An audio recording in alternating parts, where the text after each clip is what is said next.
Now I'll just pop that up and it'll be fine.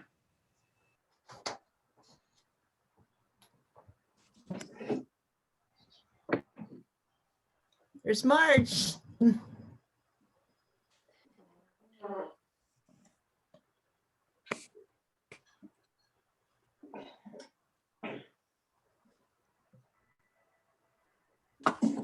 Well, should we get started? Looks like we got a quorum anyway.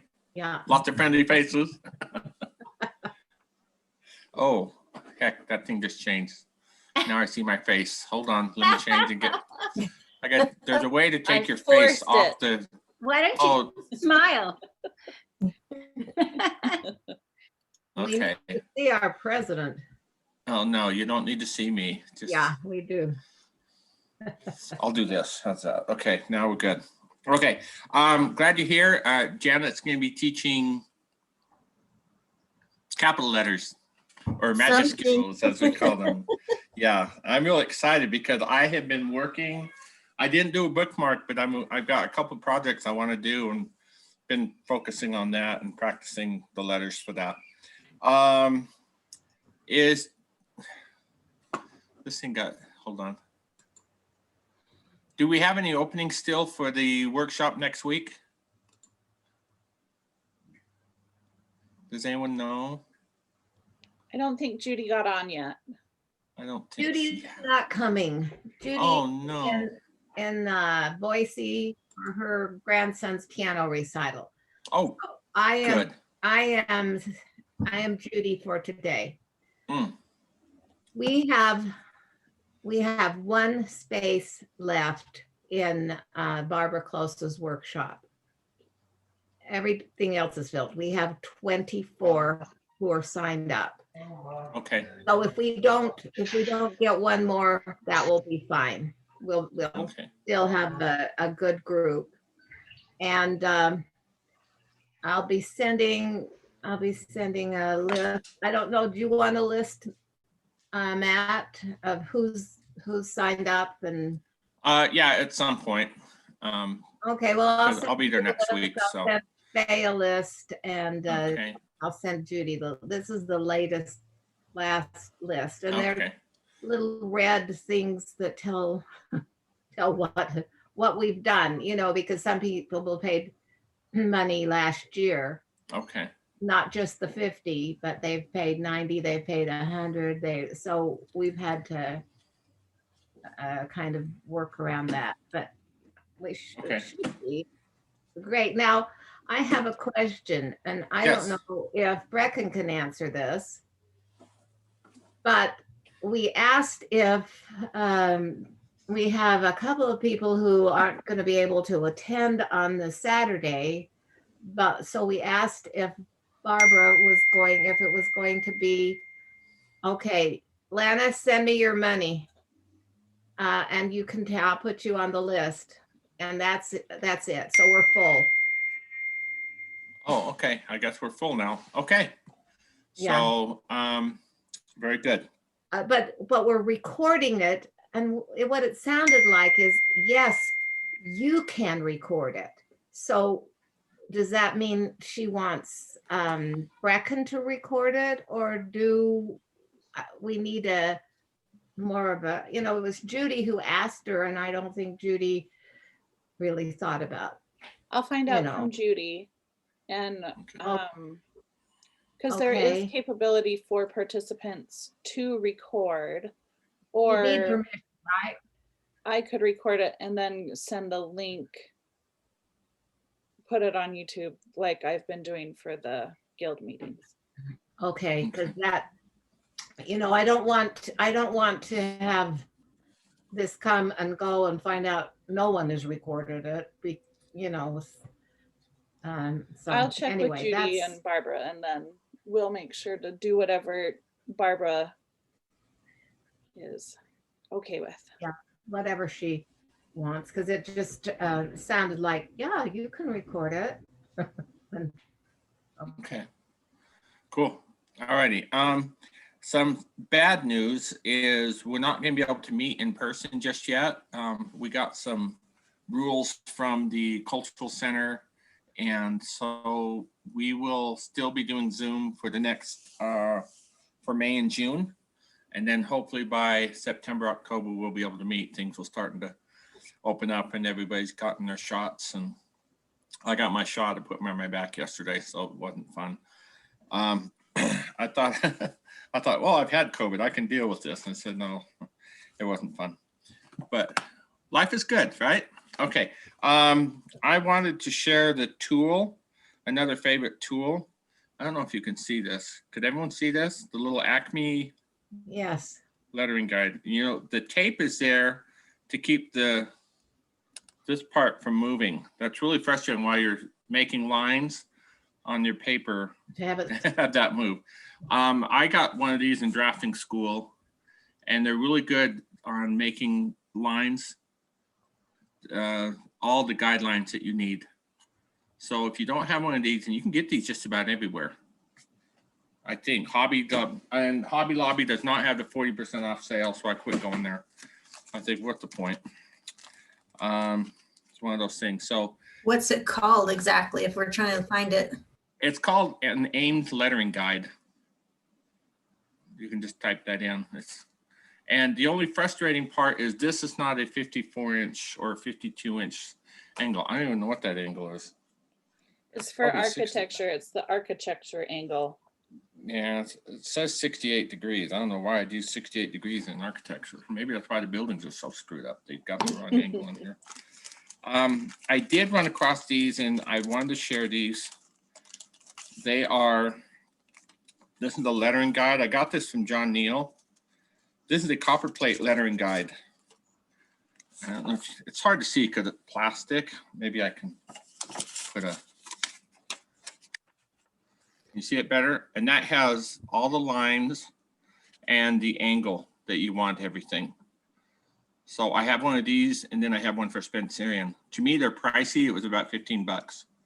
So, you know, you can live without it, but if you don't want to think, then get one of these. The aimed lettering guide, you have to think sometimes, and sometimes it doesn't work out. So anyway, that's the tool of the month. Let's get started because I'm really excited to learn more about Majuscules in that. Is there anything that we need to chat with everyone about? Any updates or anything? Oh, next, yeah, go ahead. I have one thing, I'll put it on my screen. It's just a free workshop that I don't know if you'd be interested in, but I just wrote everything down right here. It's Modern Unchill by Carl Roars is free. It's on May 1st. So it's free to members and non-members of the Orange County Society for Calligraphy. And you have to sign up by April 28th if you want to do it. It's going to be on Zoom from 10 to 1. So just take a picture with your camera if you're interested in that. I have a question on that website, or it says contact Sandy Dorr letter, or should it be artist or is it really LETTRRTIST? Yeah, it's LETTRRTIST. All right, thank you. Cool. Okay. Is there a way that can be sent out on YouTube or not YouTube? That we can send a little reminder out to everybody or put it on our website, Liz? You show it again. Send it to me and I'll put it on the website. Can you show it again? Jan, can you put that paper up on the screen again? Oh, sorry. I'm here.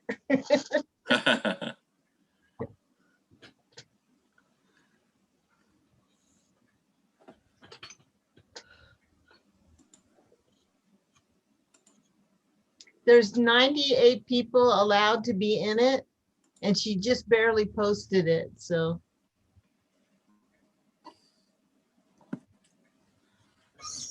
We should be Unchill experts by now, eh? So It's always good to learn from different teachers, so. Yeah, yeah. Okay, sounds good. Okay, so the bookmark type of thing for the month is to write all the cities that you have visited. And some Ah, of you I know are world travelers, so you should have no problem coming up with all the cities that you visited. Or you can write down all the cities in Utah, including Tokerville and I don't know, whatever. Tokerville would be kind of tricky to write, and Copperplate. And that's the bookmark, is that what? Yeah, yeah, just the cities that you have visited. The movie of the month this month is Romeo and Juliet and Howard's End, or something of that genre. I should have put oh, what's the one? Taming of the Shrew. That's a saucy show. Okay. So, and the quote, I guess we'll put up, but one of the quotes is, "Don't waste your life on someone who doesn't value it." Oh, there's some truth there. And all men are equal. All men, that is, who possess umbrellas. That's a interesting scene in the movie. So go ahead and just enjoy them. I hope you're enjoying the movies. I put them in and kind of have fun with them. And then next month, we will start on Bookhand and getting through that and learning more about that. I'm excited about that because I don't know much about Bookhand. No, I know what it looks like, but that doesn't mean I can do it. Okay. So Janet, if you want to take over, anything else?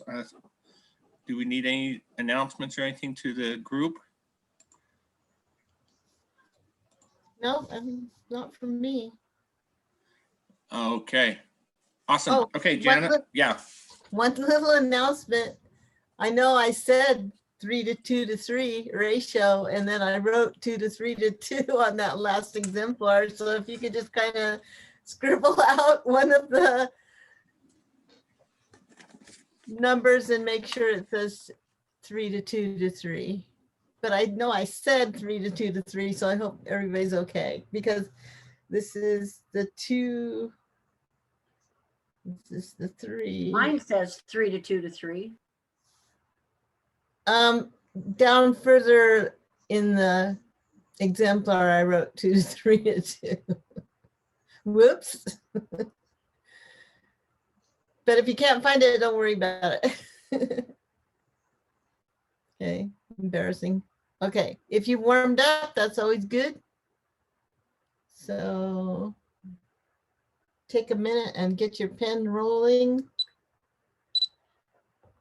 Check your nib. If it won't write, sometimes the tines are twisted, and the way to get that undone is just to press down. So just press down a few times, and sometimes that'll align them. So, and there's all different things that can happen that make it so you can't write. So don't feel like it's you. A lot of times it's something to do with the nib or the ink or the paper. And make sure you have something under your hand, and your elbows should be at 90 degrees with the table. So get a pillow maybe and sit up higher, because we're going to try to move more with the arm than with, we're not going to do this with our fingers. Okay, and I'm sorry about the light. I'm trying to deal with it here. I've got a big black thing taped up on my window, but I can't quite get that one flame of light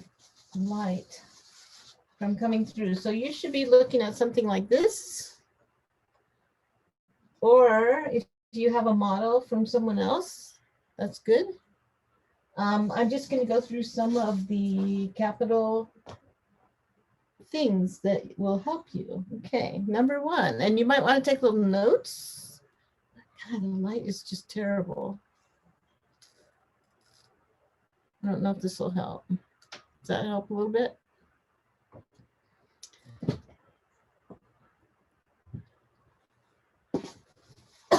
Excuse me. Okay.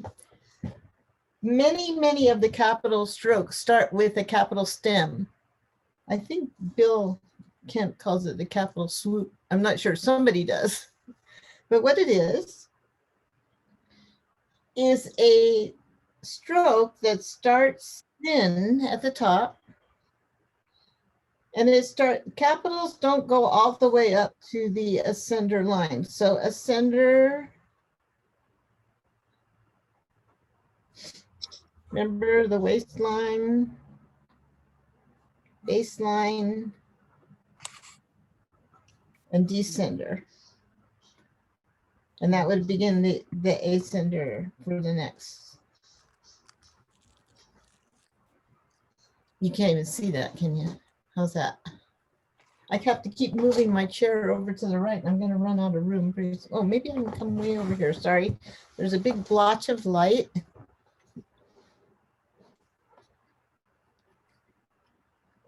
And I do have my paper tipped. Remember to put your hand down comfortably. And then I'm just setting my hand down comfortable. And then I'm either going to turn my pen or I'm going to turn my paper so that my pen lines up with the slant line. So I can actually see the slant line through the reservoir hole, the eye that's in the nib. And I'm turning my paper. But I'm going to turn my camera so it looks like it's straight, but it is tipped quite a bit. Okay, so hand down comfortable, turn your pen, check and see. If the tines open up evenly, that's where you want to be. Capital stem stroke starts a little bit below the ascender line with a thin, and then you come a shade down on the slant line and then thin. So actually you can imagine two ellipses.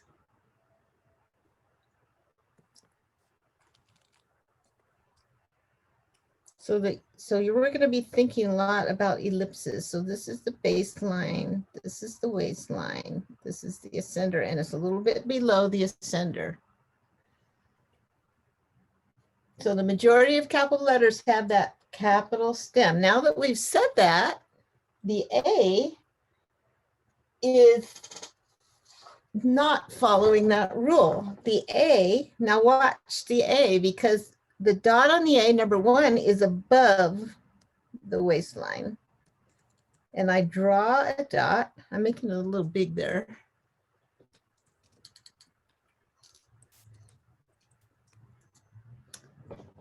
Draw a dot, and then you can fill it in. And I'll come to the left side of that dot, and I go up, but I bend it more than the stem. So the A is not going to follow the rules that the other letters follow. So start here with a dot and bend it more.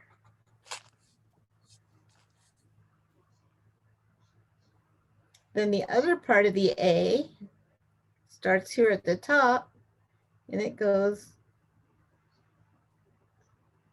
got that on the, sorry, let me do that again. Kind of curves over too a little bit. And then it goes, it should, this is on a slant line. It should go a little bit to the right of the slant line. Okay, the third stroke of the A should cross in the middle. So you can make a little tick mark there if you want to make sure you're crossing right there.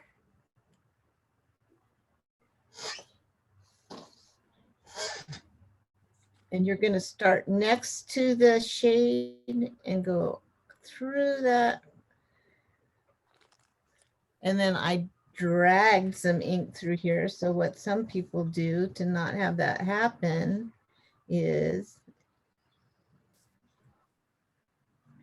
they do this. I'm going to go up through the middle. And then I'm going to stop there and go on the other side so I don't drag the ink through. So what I did is just stopped at the shade and then started on the other side of the shade. So Jen, on that second stroke that comes from the top down, does that follow the slant line or no? No, it tilts a little bit to the right. So that the slant line bisects the triangular shape that the two strokes make. This one is good here. It just tilts a little bit. The slant line is here. And that line is there, so you can see. Thank you. Okay, so the B. The whole time,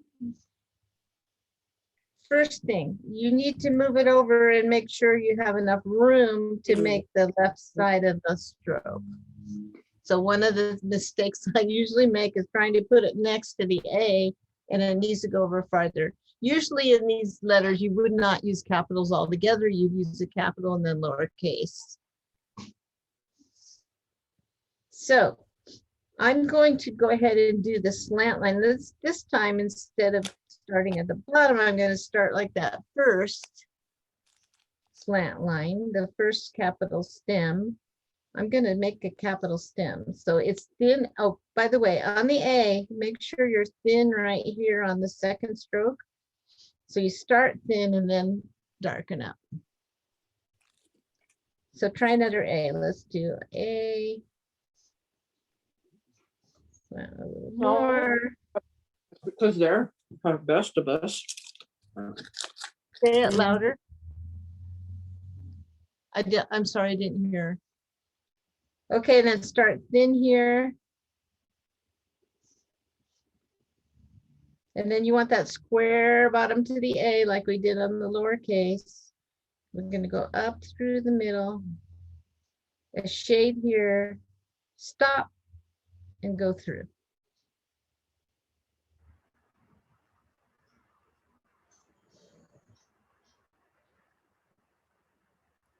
So for the B, a capital stem. And your sweet spot is between your shoulders. So if your paper is way over to the right, you need to scoot it over so it's right over under your head. Okay. And then you're going to do this thin line here, capital stem. And this is a very basic B. You can put a dot there, but we're just going basic. Okay. And I might have it too close to the A. We'll see here. Okay, and whenever you do one of these little ellipses on the left side, you want to start thin and then thick and then thin. So let me show you that. But before I even start, I'm going to do it in the air. I'm going to do, okay, ellipse. I'm thinking ellipse, not circle. So here's my ellipse. And before I'm going to talk through this. So thin, thick, ellipse. And now you probably won't stop here, but I'm going to stop here because I'm telling you what I'm thinking. Number one, the bowl's going to go a little above the waistline. Number two, the bowl is that negative space at the top and the bottom. Number two, I'm going to think ellipse. So if I'm thinking ellipse, I'm thinking it in my head. I can see the ellipse. So then I'm going to go back, ellipse. And then I'm already here thinking ellipse again. So you have to think ahead, ellipse again, a little bit bigger, but I do want to be in a parallel universe. So I don't want to go outside of those parallel lines. Ellipse. Very basic B. You can come up a little farther there if you want or not, because we're going to do fancier B later on. So I'm thinking ellipse, ellipse, ellipse the whole time. So try a couple of those. And then the C. Tell me if I'm Jan, not giving you, tell me sorry, if I'm Jan. not giving you enough time. Yeah. Should the top and the bottom bowls of the bees be the same sizes, or No, what this the one's a bottom? little bigger. Okay, but they should be that right-hand line. If I were to put a dotted line, it should be following the guidelines. If you put like a parallel line, Yeah, yeah. it should be in there. This is Bill Kemp's Okay. bee, which I'm not loving because the top is bigger than the bottom. So this is J.A. Olson's bee, which I like a lot better. That's J.A. Olson's bee. He's got a loop in it too. I mean, we'll do some loopies, but we're just doing basic there. He puts dots on the ends of all his. If you look at the, I have all kinds of models, and this one's a different model, and I don't know who did this one.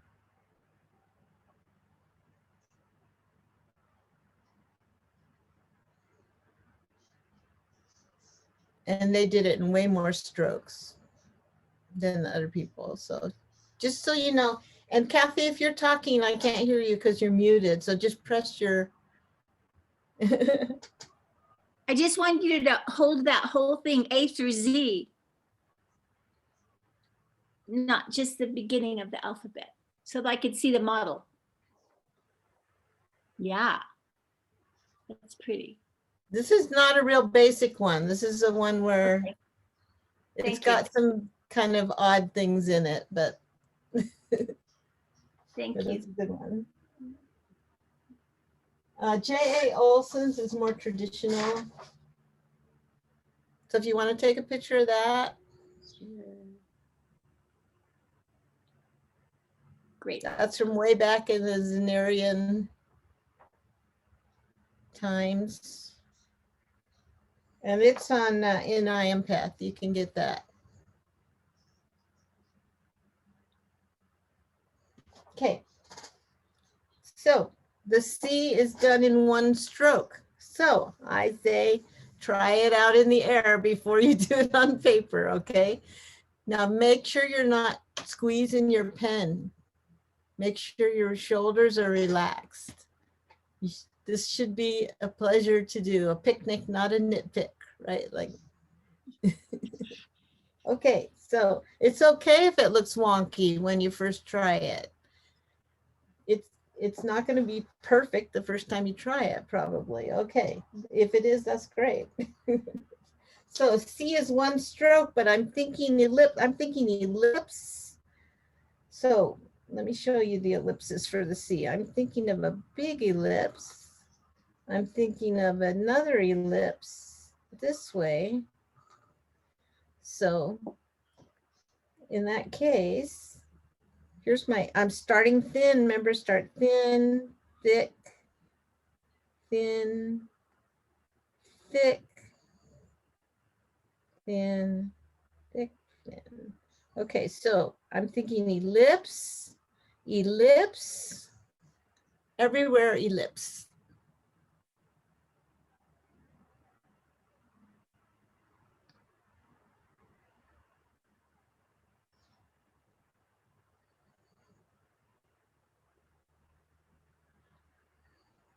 If you have comments, I would be fine with you talking during this because feedback is always good.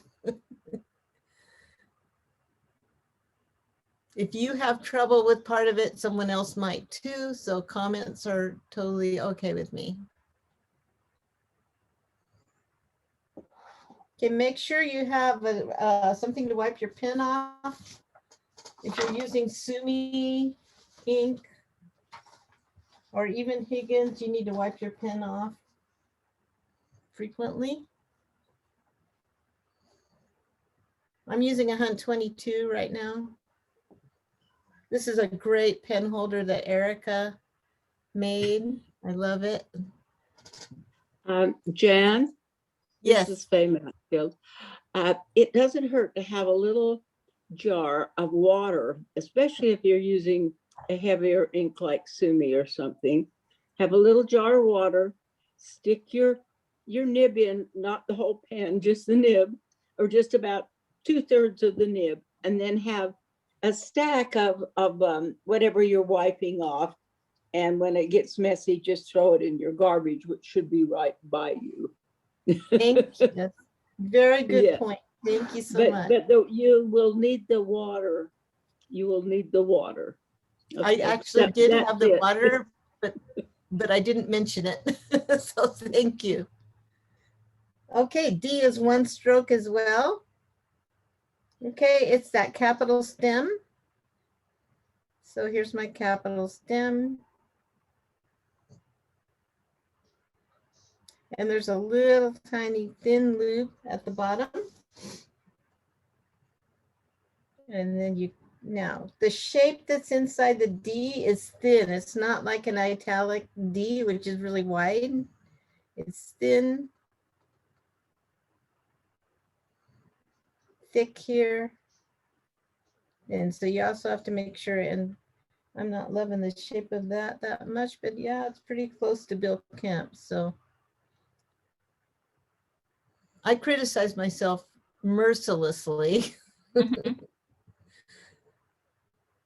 So I did 12 pages of that handout before I sent it to you, and I was being filmed for a video for the Arts Council, and it was making me so stressed out that I apologize I didn't get it to you sooner.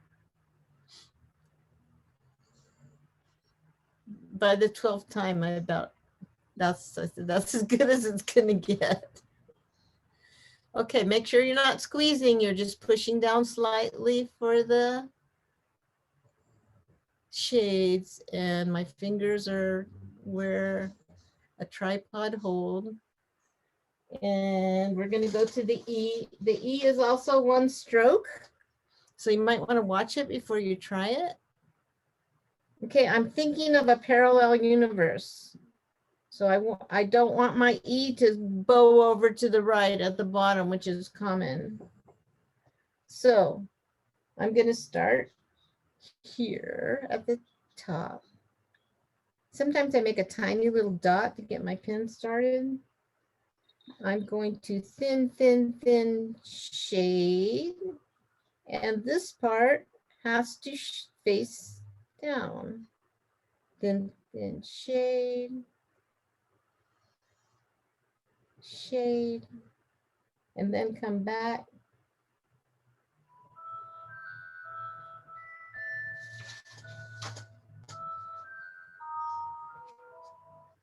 I'll call you back. I'm in a meeting. Okay. So this little guy right here is supposed to face down.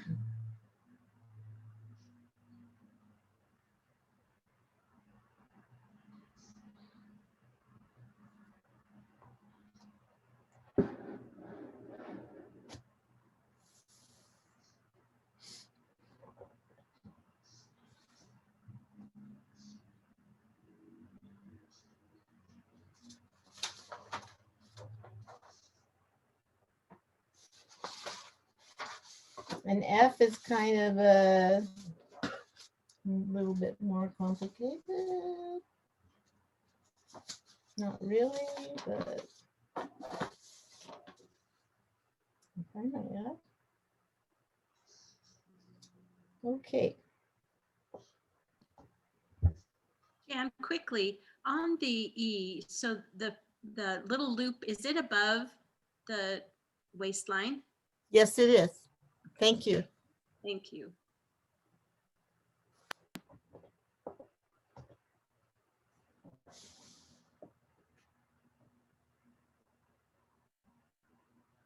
Now, whichever way you make it, make sure you're consistent when you do your E's.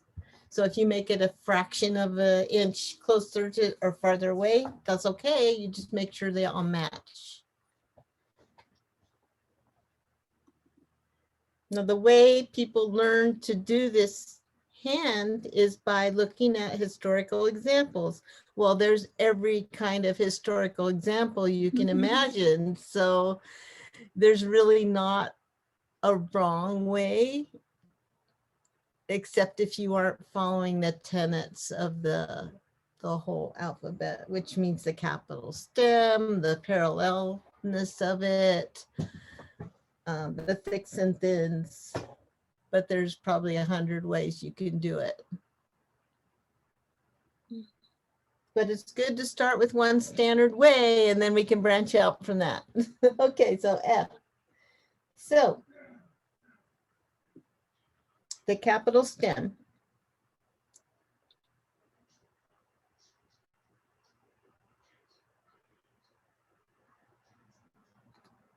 Oops, I went below. Don't go below there.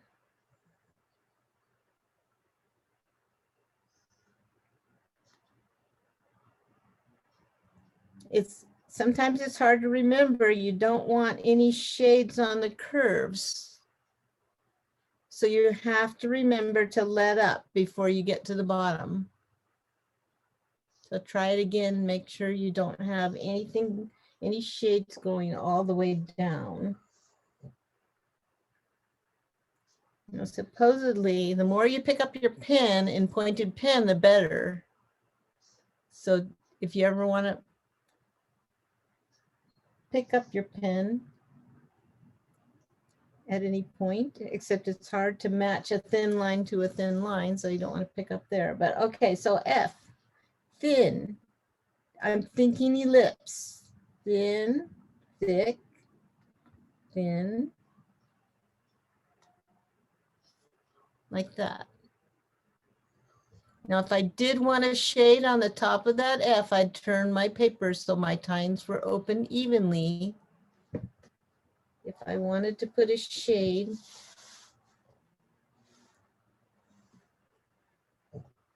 I would do it like that. And that's called a false shade because it wasn't in the natural order of things. Okay, and the second part is kind of funny. It starts facing down, going straight up, and then crossing just a teeny bit above the waistline. And then a little loop.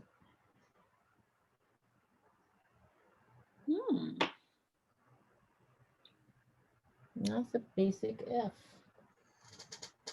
Let's see what J.A. Olson does. I'm checking between 3 and 4. He does it a little different.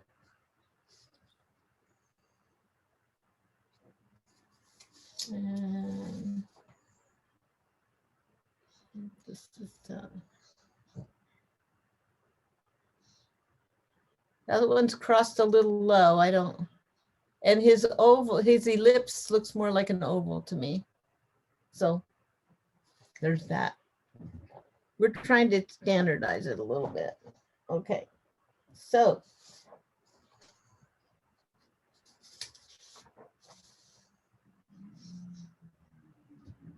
a G, 2 strokes. So we're thinking ellipse, ellipse, ellipse. Okay, so I'll do one and then you can think about the ellipses. So thin, thick, above the waistline. I have an ellipse, so good. Okay, thick, on the slant line, sort of. Then this bends over to the right, and then thick. And this can come way over because I've got a parallel line going there. So you can put dots on them when we get into the fancy ones. Now that one takes some practice, and I would actually go out a little farther right here. So let me do that. When I'm talking, when I'm just writing it, it's a lot easier. when I don't have to talk. Oops. Ooh. No. So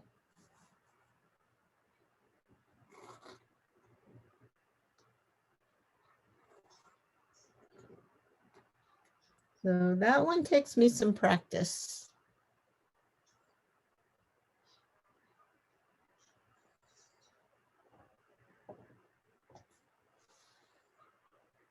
There is a little line on the H that some people start really high and some Bill Kemp starts way down here like this.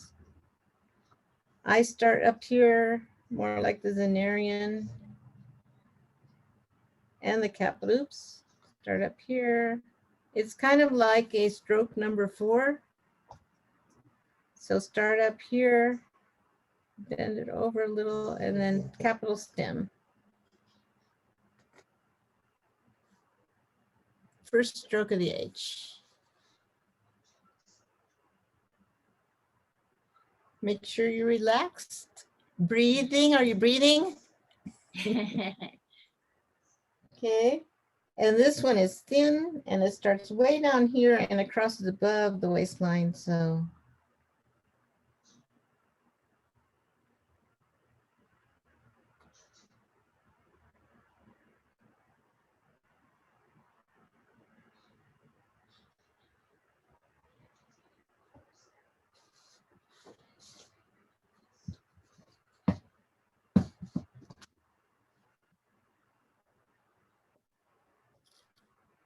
okay, I is 2 strokes and J is 2 strokes.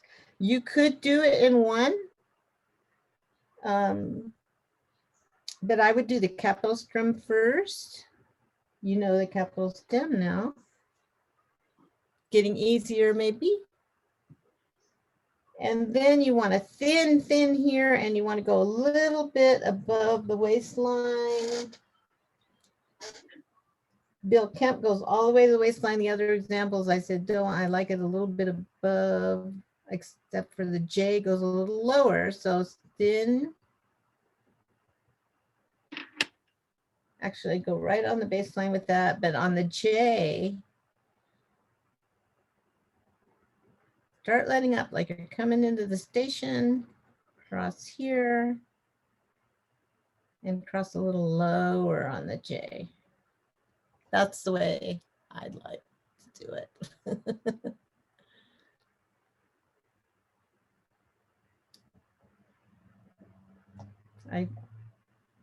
If you do it the other way, like this, then you have to put a false shade. Or you can put a false shade. And I botched that up real good.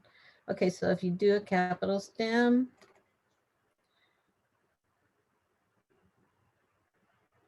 two stroke, capital stem. Oops, I keep wanting to do it that way. Okay. Then you have to put a false shade.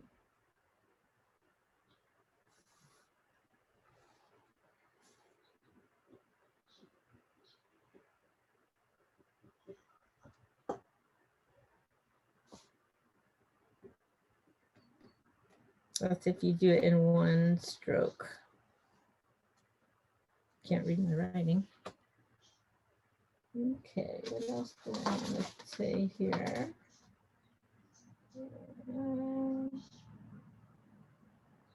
Okay, that's good. Okay, so you can try a Bill Kemp H if you want. He starts way down here. He starts down here.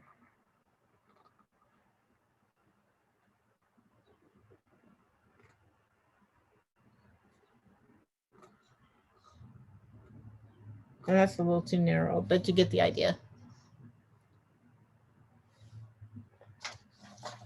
It's a Bill Kemp H.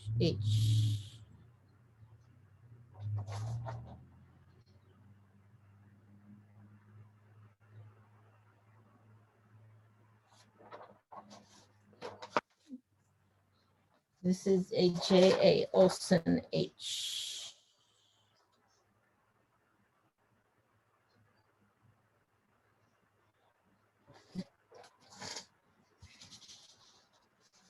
Okay, IJK.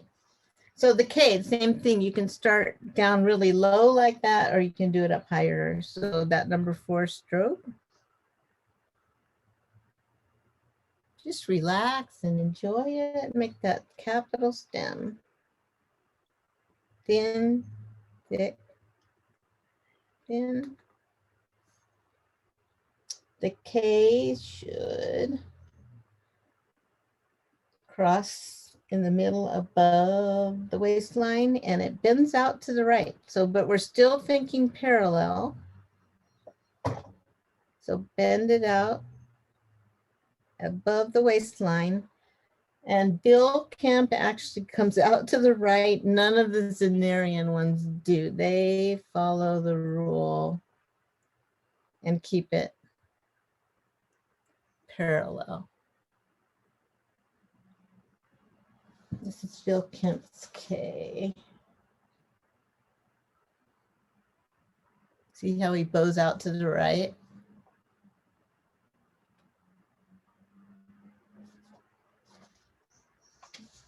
This is J.A. Olson.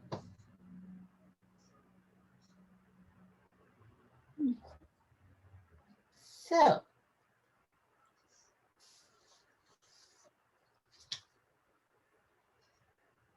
you do what you like. An L.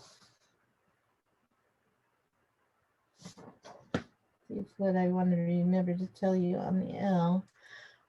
I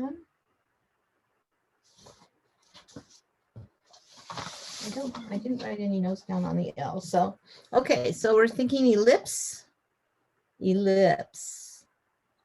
And when you do that in the air, it helps you not get the letters spaced too closely together. And my pen's getting gobbled up again, so I'm going to wipe it.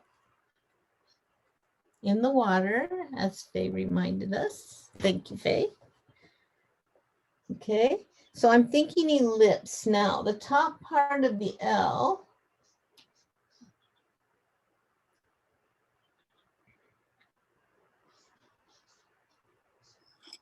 just do it. Ellipse. And I want to make sure that I don't have a circle right there. Now I'm going to actually come down on the capital stem. But I'm going to start letting up and have a small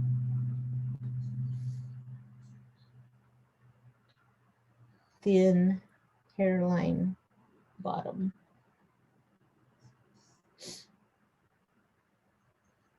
And let's just go ahead and do an S, and you can see the S is kind of odd. What is it? An L or an S? An L or an S? An L or an S? Ah, it's an S.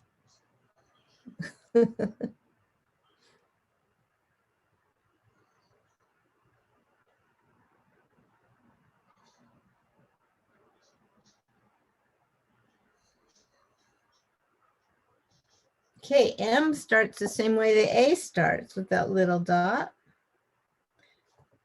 Remember, if you got a little piece of fluff on your pen, it'll make a brush instead of a pen. So I'm going to make sure that's gone. So M, kind of like a backwards capital stem.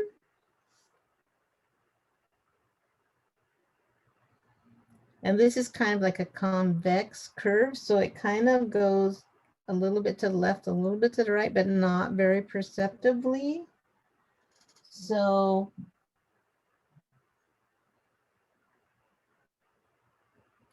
and then let up before you get to the bottom and make a tiny curve back up to the top.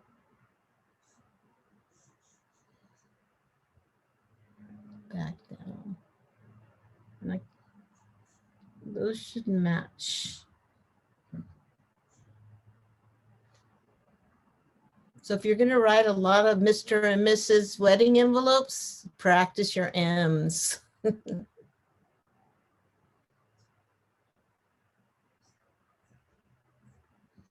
don't have much of a curve in that. I can show you.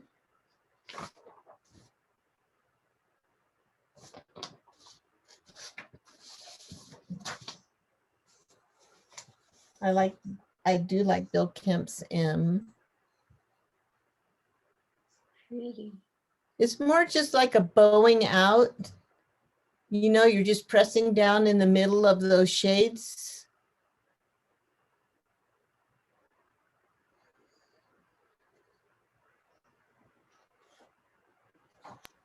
So Jan, where do we find Bill Kemp's exemplar? You take his class at IMPEF.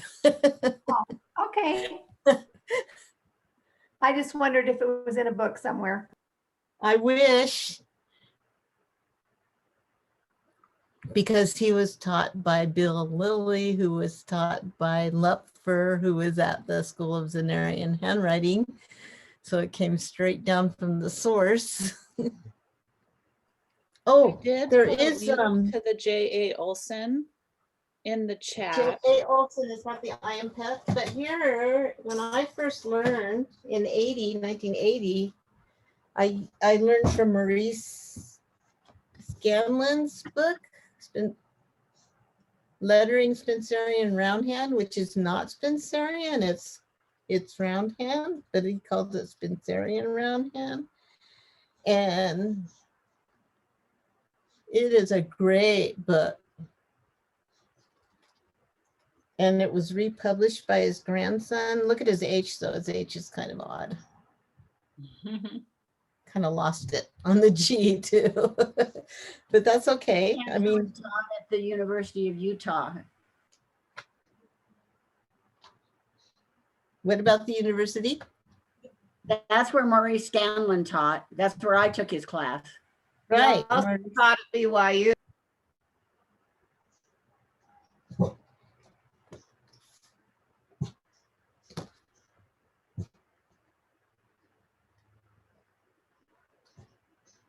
You know, maybe I'm not remembering it right. Maybe I did take it at the, but I took it in 80 and I was in California in 80. So that's why I'm I thinking took it like, at BYU. It was, I think it was the last time he taught. And he was very particular.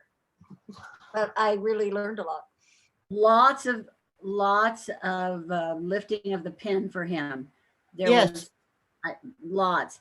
Actually, Faye, and I don't know any of the rest of you who knew her, but my daughter, Lindy, actually took the class with me when I went down there to take it. She did great in the class. Nice. Thank you. I remember that, Carol. I know. And then she went, to Black, was it Black and White with us, and took Mike Kessig. No, not Mike Kessig. Who's the other one? Our friend who just came recently. Michael Soul. Michael Soul. Yeah. Okay, so I'm getting wonky with my pen now. I got to remember I want it on the slant line. It's something you constantly have to check every time you put your pen down. But the N, you start at the top instead of, you start at the bottom like you do on the A and the M. Sorry, start at the bottom. Sorry, I'm going to cheat there. Okay, and then that is definitely a compound curve there. And then back up at the top.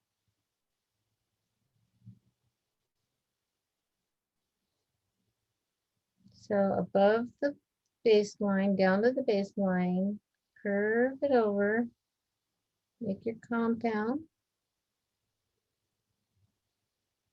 And I drag, did you see that ink drag up there? That must be because I have a little piece of dust in there. My dog's just got groomed, it's flying around.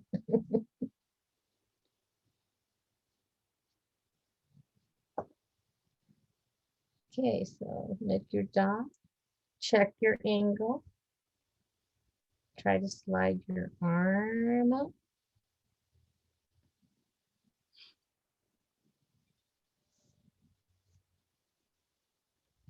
Make sure you're not doing it just with your fingers. There's a lot of things to keep track of.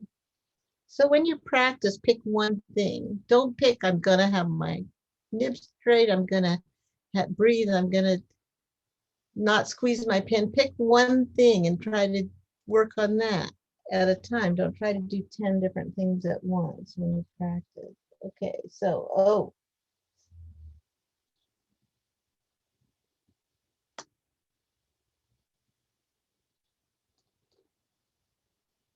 Oops.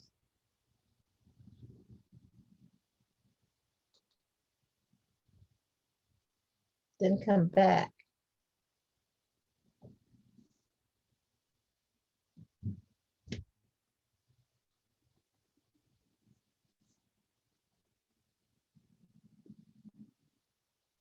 So start here and thinky lips and think you're on an oblique angle. You're not going straight up and down. So it's an oblique ellipse actually. So remember to not have any shade at the curve.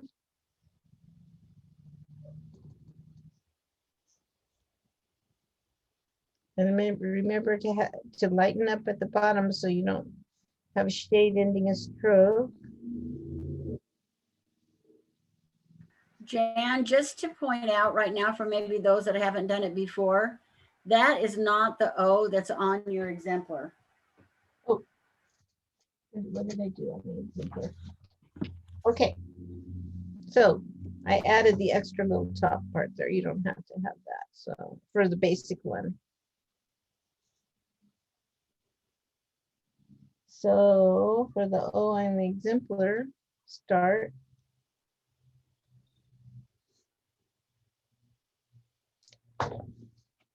You know, when you make a mistake, don't cross it out. Just leave it and say, oh, that's interesting. Too late.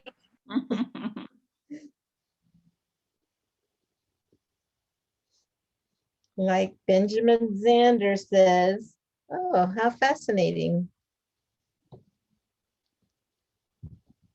You got to train yourself not to be negative when you make a mistake, which is a hard thing to do.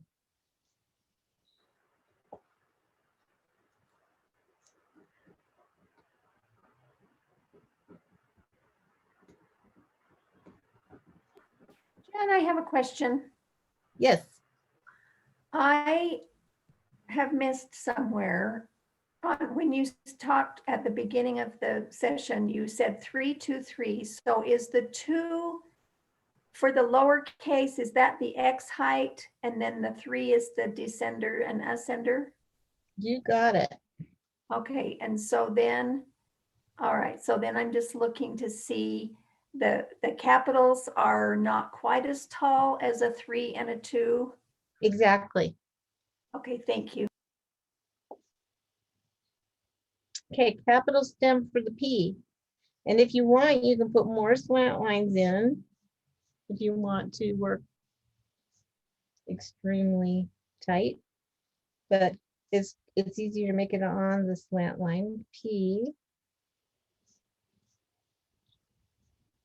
So thin, thick, I'm thinking ellipse. I'm thinking ellipse. Oops, that went a little high. I'm thinking ellipse.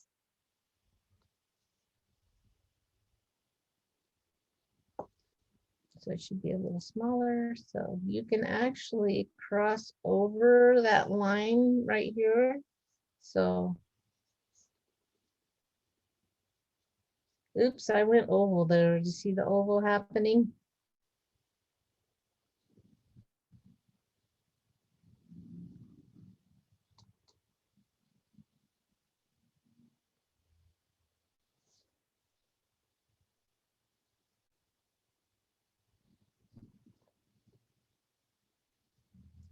I didn't see the oval happening. Right here, I went way too far out. It was going to end up being an oval. Oh, I mean, a I circle. see. I This see. ended up being a circle rather than an ellipse. I Did I see. say, I meant circle, sorry.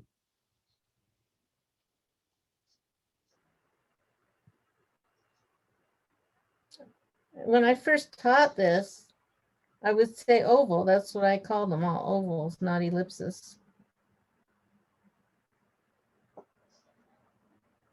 Okay, so Q, you're going to think parallel. That means the bottom part of the Q is going to have to come pretty far over to the left to keep it in that parallel universe. So Q, Q, Q.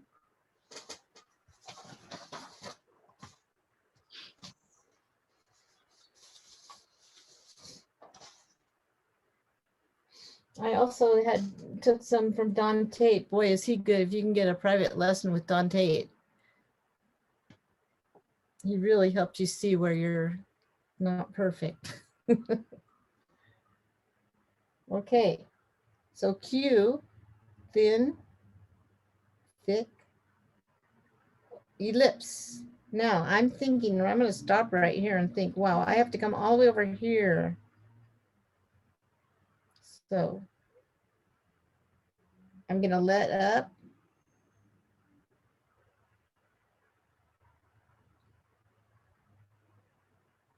So I started letting my pen up about 2/3 of the way down, because your letters look much more elegant if they're not a bunch of thick shades. Number one, you don't want to cross two shades, and you don't want to have a bunch of shades in one area to make it look light and airy. Okay, and then I'm just watching the time here.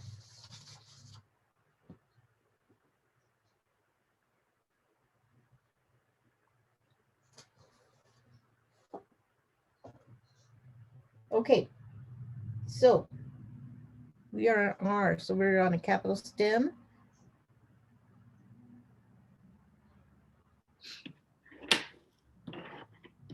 I'm gonna look at it, ellipse in the air, thin, thick, thin.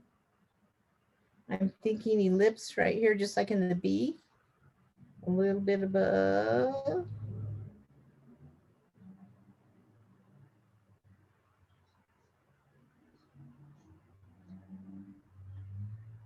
And there's not very much of a shade at all there. So just a tiny bit of a shade before you start letting up again.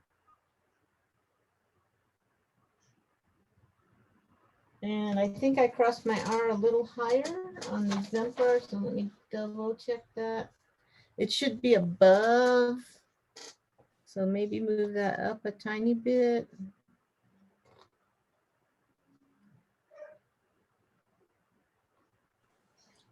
Jan, when you're getting ready to cross over someplace like that, you just did, do you lift the pen just a little bit just so you don't get ink splotching, you know, when you drive it through? Lifting is always good.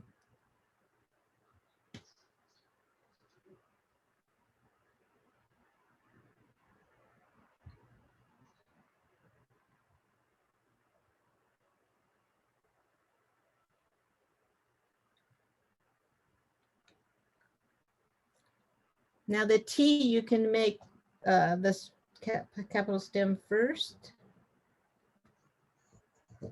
You can make it just like the F.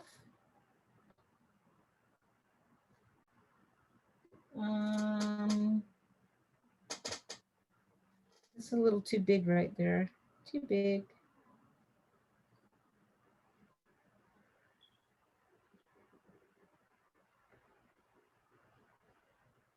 Sorry, you can make the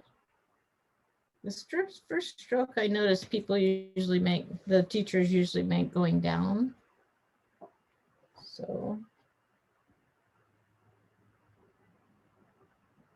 and then the second stroke, thin, thick, thin, make that smaller. Better.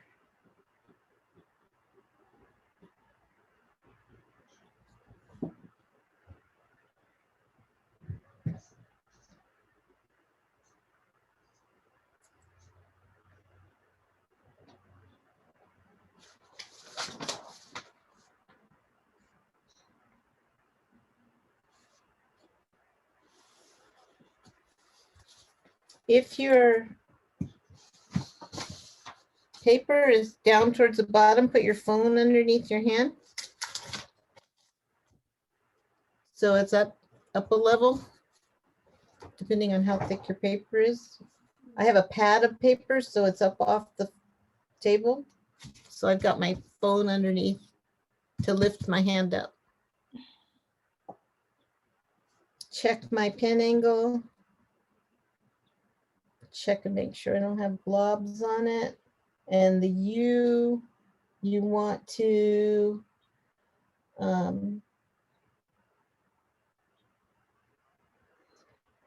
I've been looking at the U a lot. Generally, I think go thin, thick, thin, come down on the slant line. And I went way too low with my shade because I'm trying to, and I went way too low right here. So thin, thick, and start letting up. Now, on a lot of the ones that I looked at, it looks like this stroke is lower than this one. So this is higher and this is lower. And I think it's because of that optical illusion. If you make this higher, it's going to look way too high because it's a long straight stroke.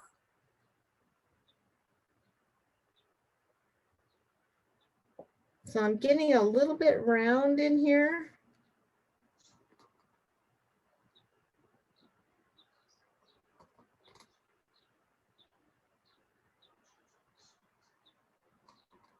So I like this kind of shape better. So this one's too round.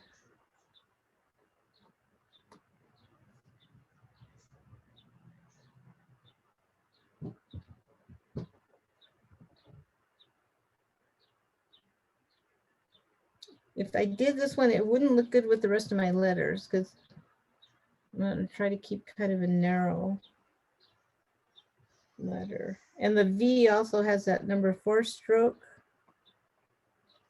And it kind of has a stroke kind of like in the N. Kind of compound curve.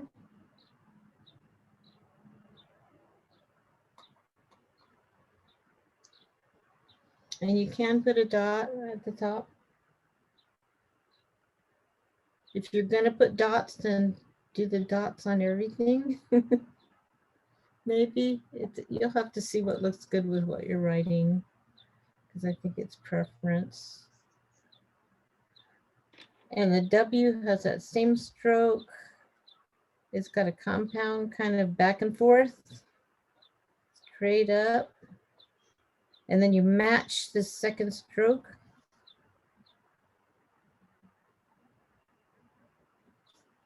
And then back up. And you want to try to have those be exactly the same. If I was critical, this one's a little bit narrower than that one, so it's not perfect. And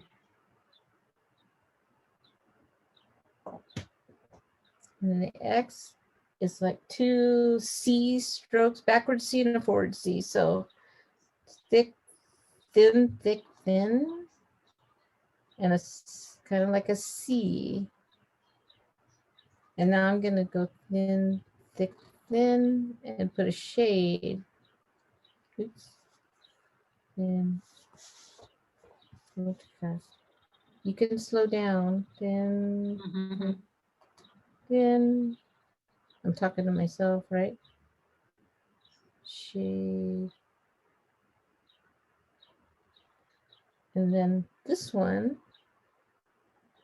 you can put a little loop there if you want. They meet at the center, and that's all hairline.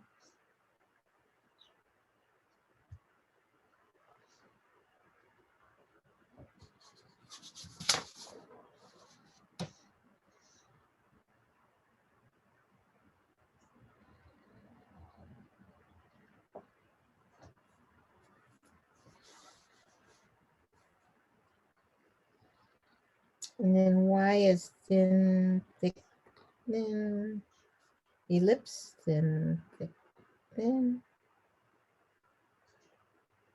Bulge it out a little bit right there. And I should have come closer. So let me, sorry, let me get myself centered here. Okay. I have to think. Thin, thick, thin.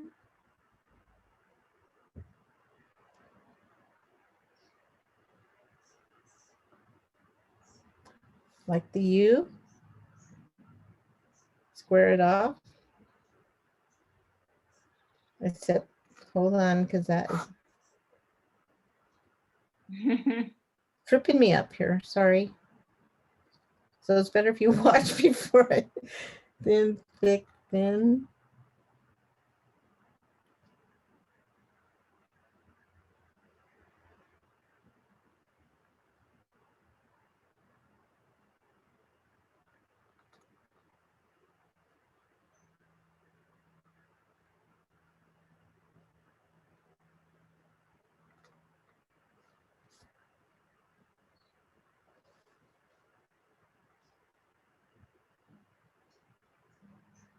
So that Y goes clear down to the bottom of the descender line. I'm going to look at that other exemplar. It did, and you can do it both Yeah. ways. I should have told you on G, you could do the G both ways too, but then that's what I was in my head. I was going, what am I doing?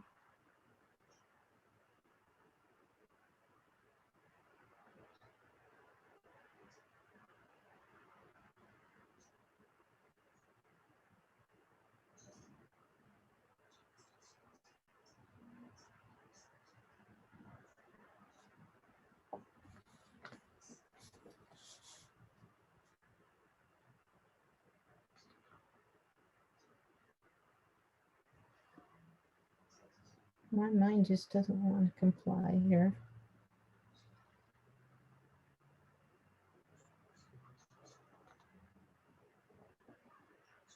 I have to do it without talking.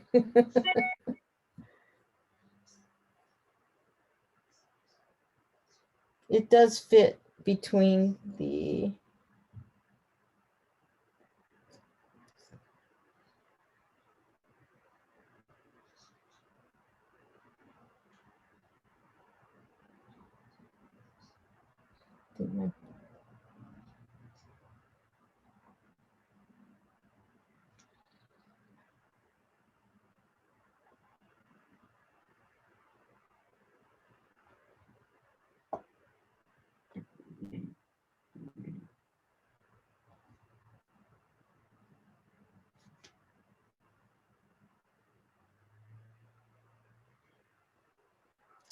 why doesn't my brain want to pick that up? Yeah, look at, we're good.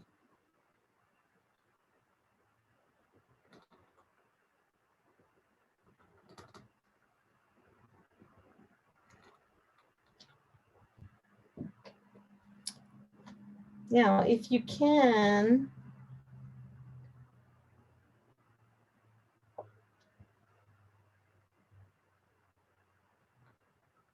So you can do it either way. As you the can. I see. Okay.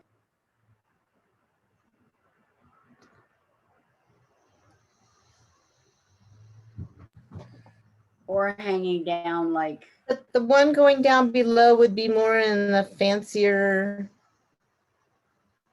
wonky thing. So traditionally you would do it like this. Would it also depend on what below the Y, if you're using the second line below it, or if that's a beginning? True, true. And I was going to show you So, an example of that too. Thank you, Matt. Now, notice how this one, the shade goes way too low there. It should bulge out and then go thin again. So it's much more elegant. So no, no, no. So try again. You need to have it come back in thin there.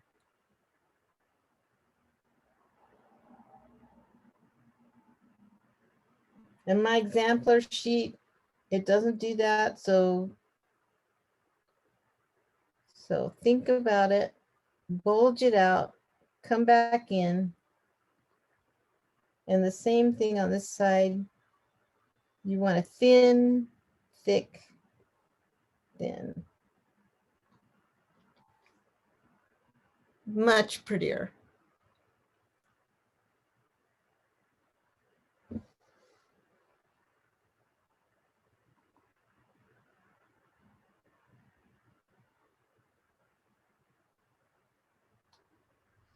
And the Z is a crazy Z. So, I mean, I think it's just rather odd. Make sure your pen's lined up. It's a number 4 stroke.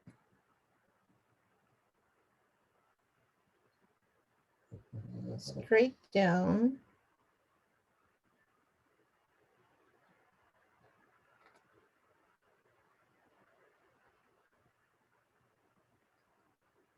And I have trouble with Z's too. I think I'm wearing out here. Okay, let me show you Bill Kemp's Z.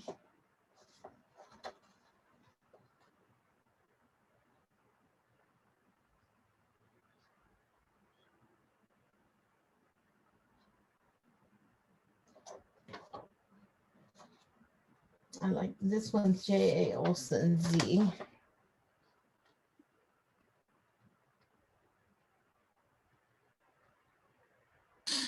The Z could end up looking like a Y if you're not careful, I'm assuming. True. Yeah, that's why Bill makes that top part so big that it does look like a crazy Y, doesn't it?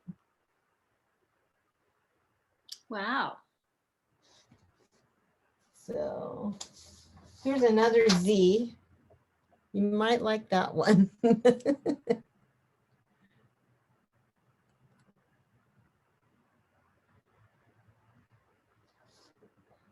So what I do is I look at if you go to Sarah's script, I haven't done it, but for $17, she'll give you something like 1 million examples of every letter. So it's Sarah's script. So are you going to do the S? The S is right next to She did it beside the L. LS. So what I do is I collect these. So I go through and I see one I like and I collect it. So let's do some fancier ones. Is that okay with you? Yeah. Great. Because that's the fun of it, right?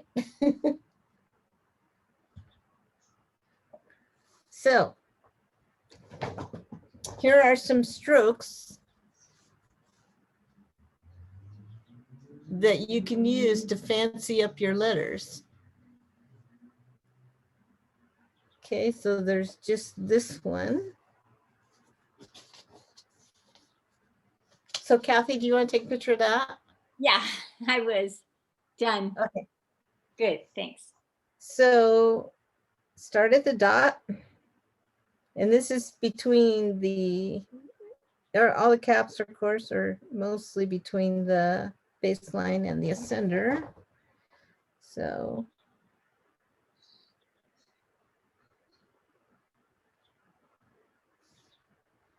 okay, now I came down awful far on my shade. So I'm going to try it again, yes. No. Oh, I was just making it was underneath the pictures of the participants for me. So now I can see it. Okay, you can start inside.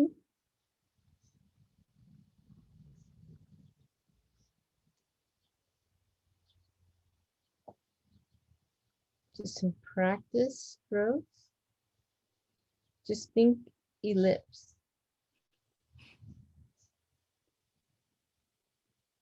Oh, we got a little round, too oval. So.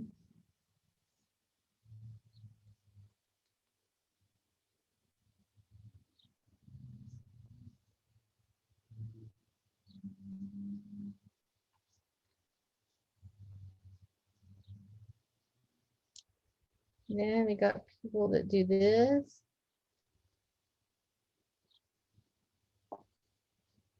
I don't know if that should be I think that should be an ellipse in the middle of that, so. Oops, I got it the wrong way.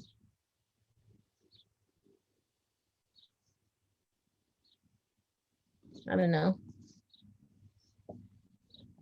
It is.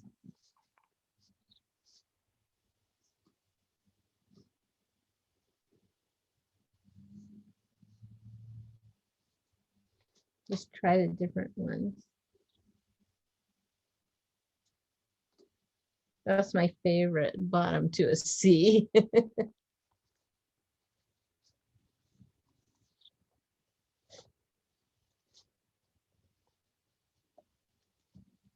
I'm just getting warmed up here.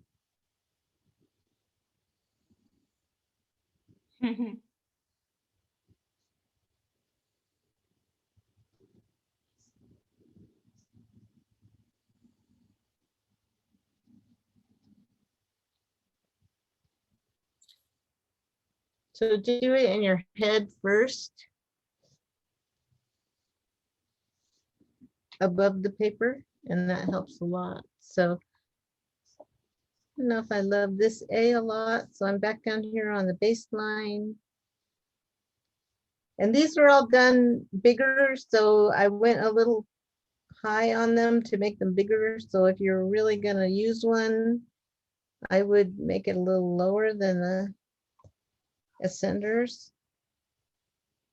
So this one, I would start at the top, this first A, because it's got a shade and that's. Oops.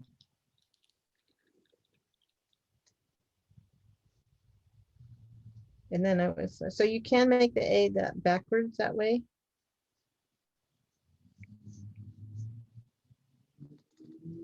You're And it off just has screen on green. me. There, thank you. So what I did was I started at the top, bow it out. Start at the top, bow it out, let up, and process a little wonky. Start at the top, bow it out. Start at the top.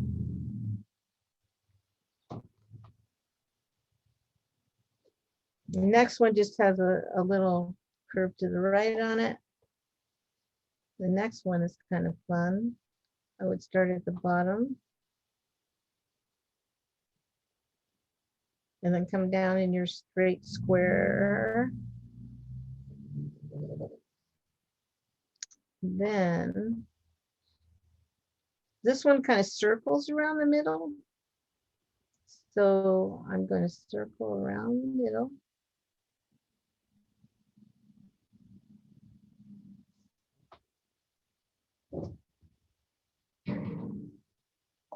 So once you get one you like, then practice that one, make them all the same. So this one is just a big ellipse. Make sure you come out of it before you get to the bottom. And then square it off. And this one is not on the slant. So you can see my slant is this way. So I would have to, I don't have my head over my paper.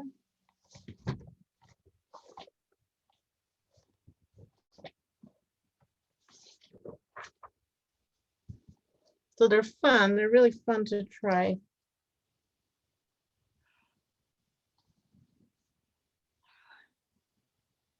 Okay, so start here, go up, bow it out, let up.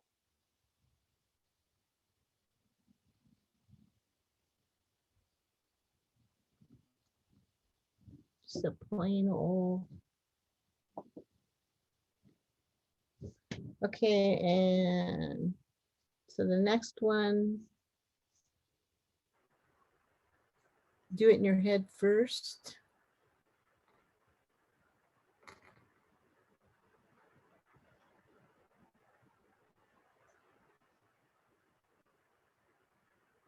I gotta remember how I did these. Sometimes it's just looking at it and then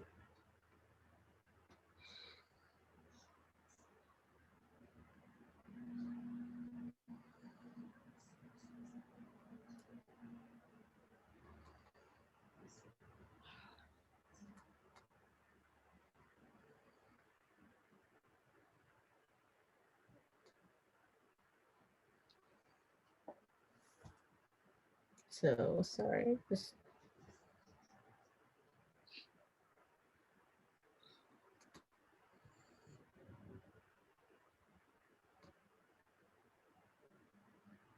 not coming out far enough on this side.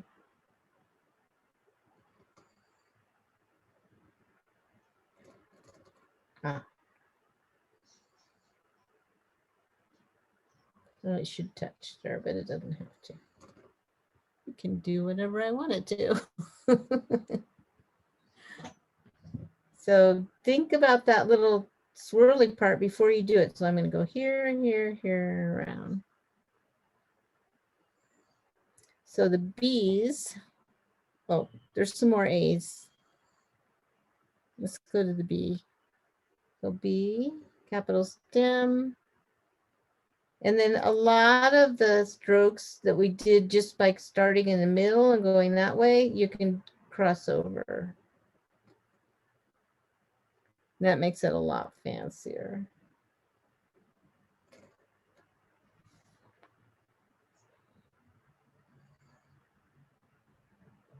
And a lot of the capitals, so that's done. That beginning stroke is done on a lot of capitals. And this is another one that's done a lot of times is like this. You can do it on the B, the D, the R.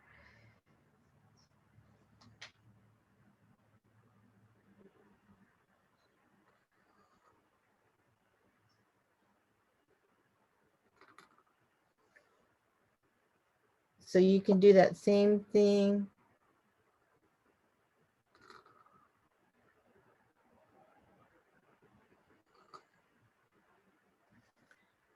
On the D.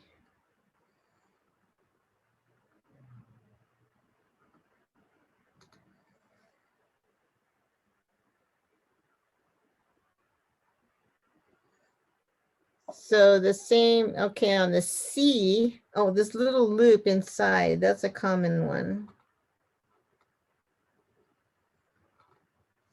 Is to put that little loop inside. I'm not fond of that very much. But.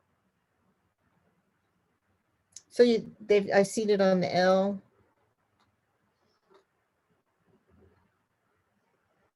So play with it and see if you like it. Okay, the C.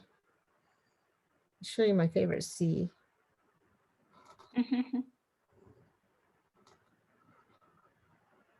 I don't know. I just got that. I've done it so many times that it comes natural, but it took a while to practice it. So it's that little practice one we did up there. Fun. And it looks so good when you do it.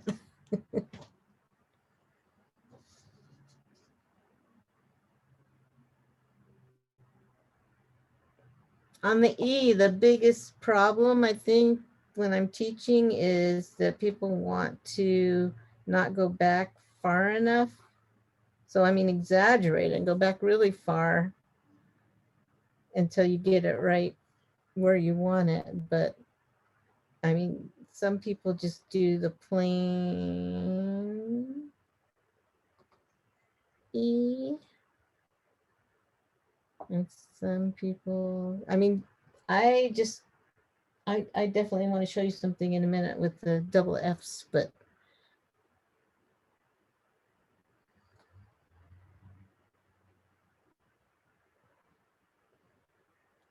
Oops, my paper snagged up my finger there. So you want to make sure it's readable though.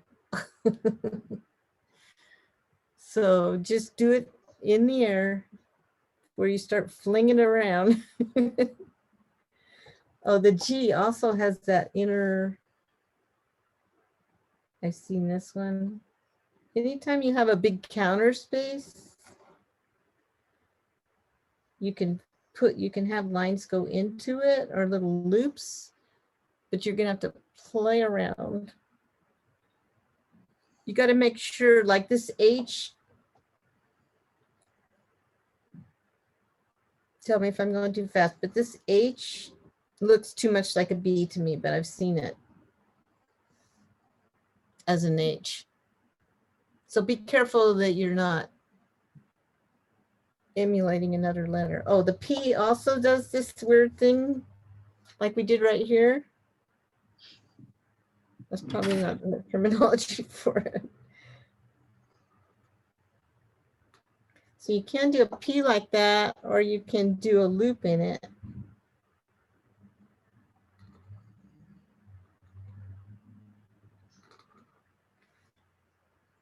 You just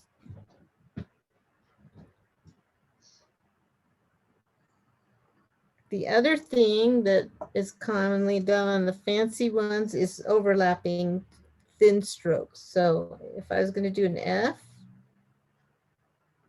and on the F and the T, you don't have to do the bottom first. You can do the top first if you want. So the overlapping makes it a little fancier.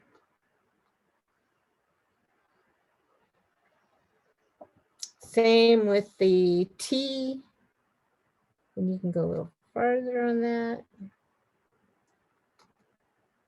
So you can overlap all those little strokes. What other one to overlap? Oh, the S. So the S, these aren't traditional, keep in mind. The S,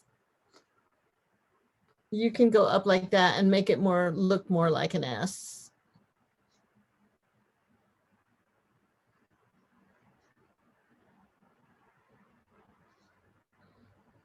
Let's see, I'm kind of going down the strokes. M can be made like a italic.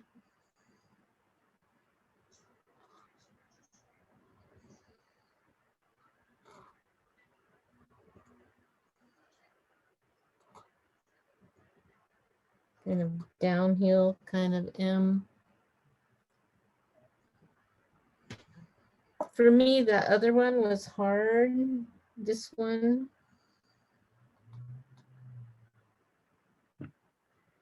Especially when you have to, it's really hard for me to get those even. I don't know if that's hard for you. Probably not for Liz. Are the M's easy for you, Liz?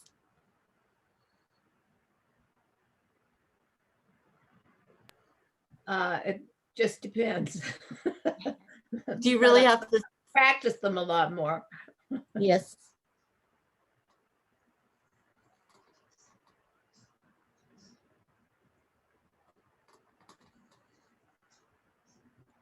I don't know. Don't look at my M's. Okay.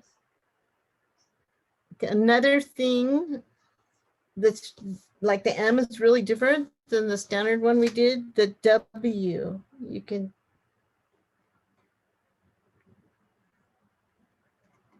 I've seen one like this. And it looks good with it. So basically what I've been reading is that you can use Spencerian capitals with the lowercase. You can use any pointed pen capitals with the lowercase. So there's not hard and strict rules about what capitals that you have to use with your lowercase round hand letters, because lots of different capitals look good with them. And if you disagree, that's okay. So here's a K that's got that same. So when you start looking at them, you'll start noticing similarities. So there's BRDP, there's a K like that too. And it went like this.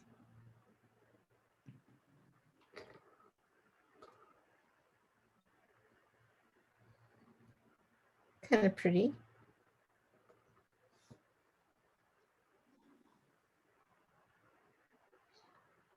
And it's really scary to teach you guys because I know a lot of you are so much better than I am. Okay, so P isn't got an overlapping one. If you pick a certain style for one of those capitals, do you need to keep that same style for all of your capitals through the piece? Yes, I think so. I think that would be better. Only, you know, that doesn't always happen.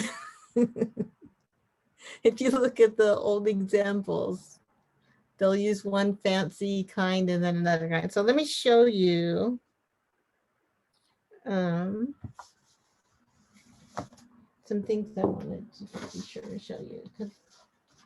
We'll go back to capitals in a second, but I just want to show you this. I'll be sure and show you something that you don't want to happen here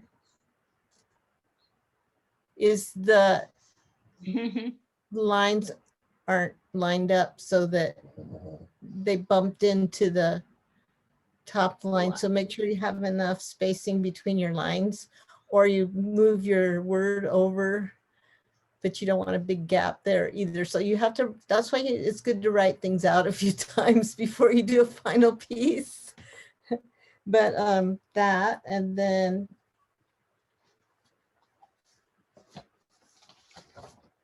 this is a, is Jane here today? Yes, I'm here. I thought I remember hearing your voice. There's two Fs. Oh, good idea. Thanks. But I want to show you something really cool. If you've seen the, in a second, if you've seen the calligraphy, this Crush magazine. This was in the Zenarian and Grosser script one.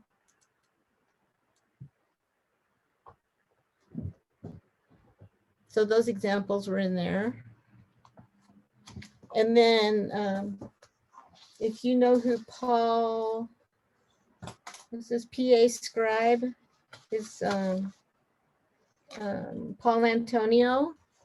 He has an article in Calligraphy Crush magazine. You're just gonna die when you see these, look. And sorry about the little white line, my computer printed it out oddly, but there's double Fs. There's double everything. And he has this huge long article about ligatures, demystifying copperplate ligatures, and they're, look at that. And what was that in again, Jan? It's called the Calligraphy Crush, and it's expensive magazine, but he's also on YouTube, and his name's Paul Antonio. He talks a lot about posture and holding your pen, and he's very meticulous. He does live YouTube. Well, no, maybe it's on Instagram. He does lives all the time for they're long. Yeah. Yeah, you have to have a lot of time. He's very good. But he has his own style. He's made these up. They're not traditional, but they're beautiful. He actually has a book out also that he did. So here's his name if you didn't get it. So he's Paul Antonio, but I think his YouTube is PA Scribe. So thank you. You are so welcome. And then the other thing I wanted to show you is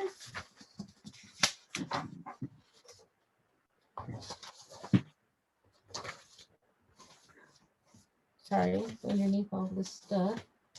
Did anybody get some really good paper to try out? Like in the Yamamoto fountain pen friendly paper collection? Nobody? Okay, this is called the, and it's hammered. This book is just hammered. It's falling apart. You can see. It's called The Pen's Excellency. And it's by Wally, Joyce Irene Wally. And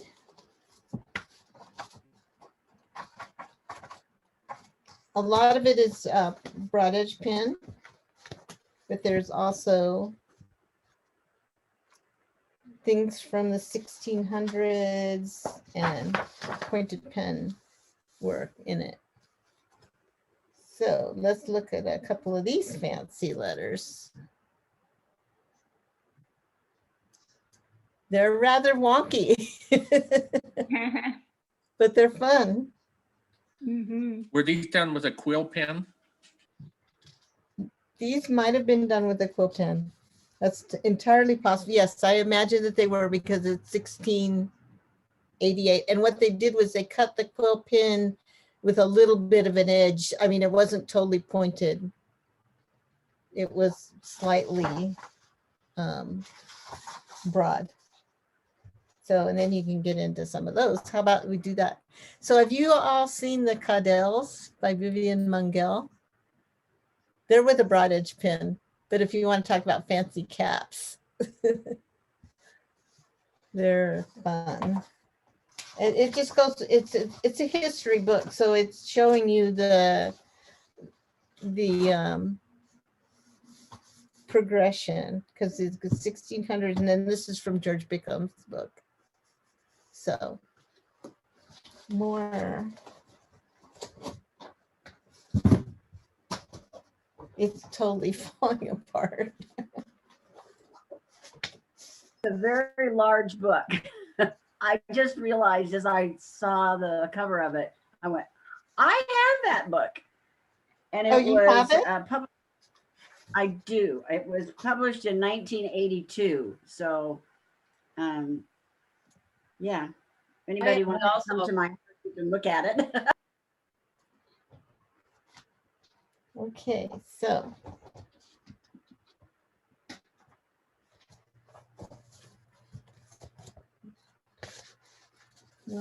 I think that's pretty much what I was going to show you.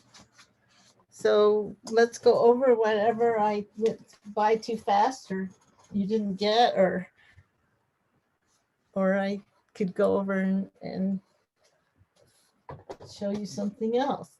Who has put on your microphone and tell me what you think? We could do numbers if you'd like. Yes? Numbers No? would be great. Is anybody there? Let's do numbers. Great. You'd like to do numbers? Yeah, that would be awesome. Okay, let's do it. I love the numbers. Okay, we're going between the baseline and about a little lower than the caps. So maybe the caps would be there and maybe the numbers would be there. Just make sure you're keeping consistency. Okay.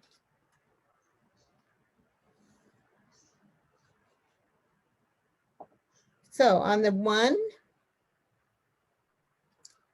sorry, gotta clean my pen off. Especially if it's been sitting there for a minute.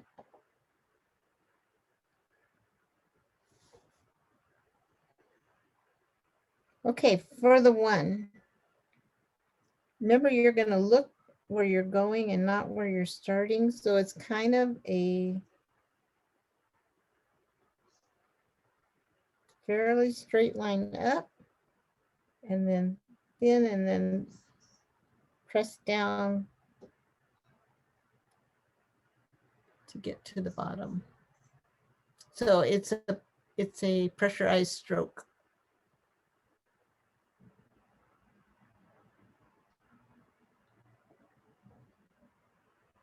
So keep in mind,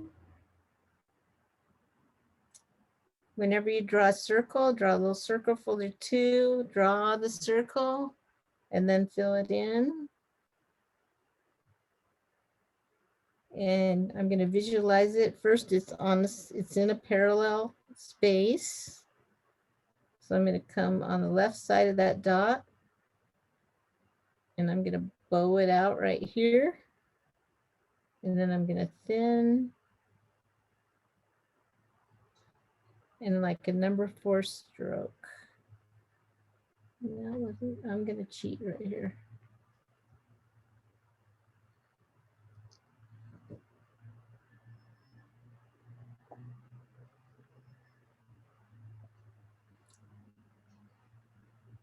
And number 3,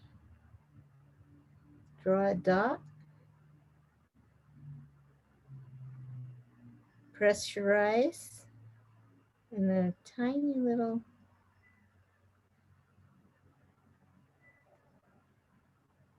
And I think it would look better if this was a little lower. So I'm going to try it again.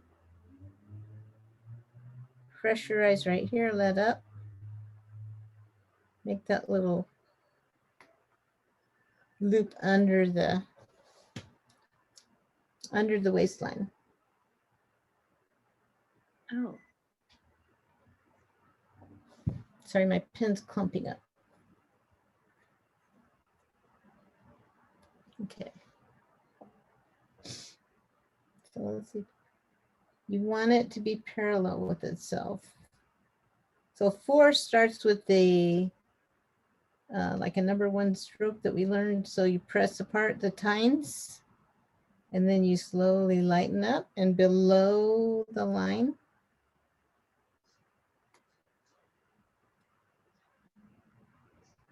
so you're going to slightly like a train coming into the station. And then you want to kind of judge how far you're going to put out that, and then pressurize it down at the bottom.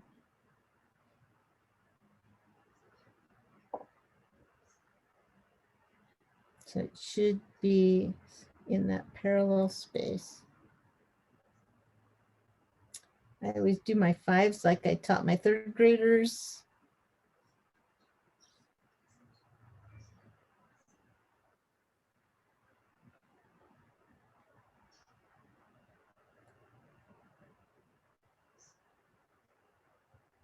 There is a little bit, sorry, let me show you that again.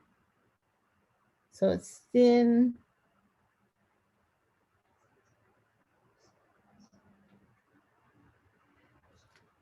That went out a little too far.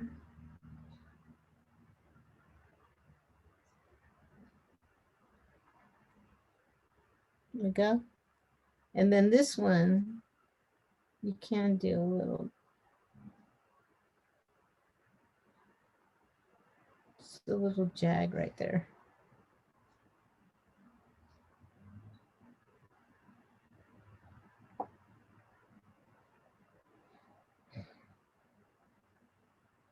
You can do a 6. You can start with a dot, or you can, I'll show you 2 ways.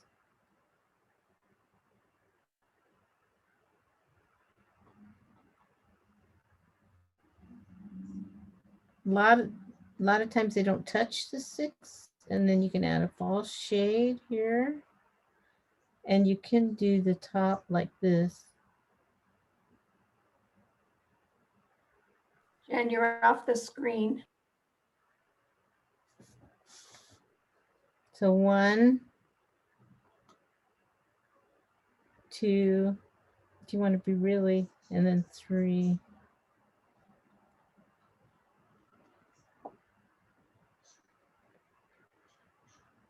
Seven has a little like number 4. It has a downstroke, like a number 4 stroke, tiny, and then Now what I was reading is a 7 should not be curved, it should go straight. I always used to like to curve them.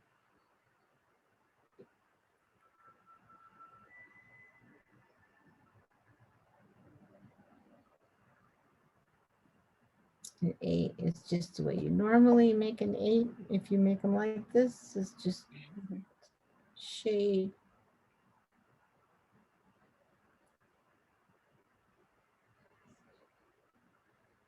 And if you're doing something formal, you would probably draw a line to make sure they're all exactly the same height.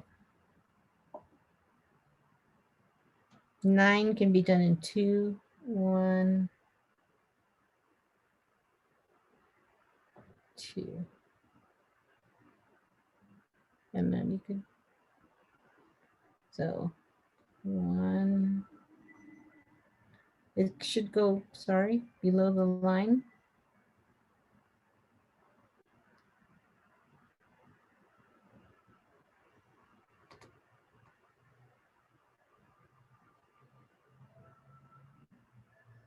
And then the shade on the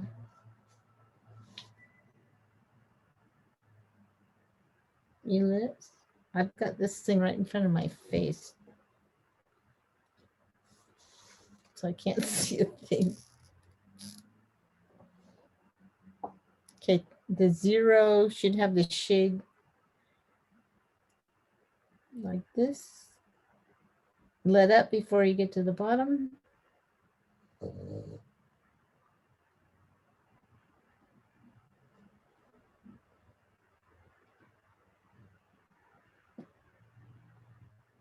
Then there's an ampersand, which is kind of fun. This is the way I do mine. Hairline, shade, shade.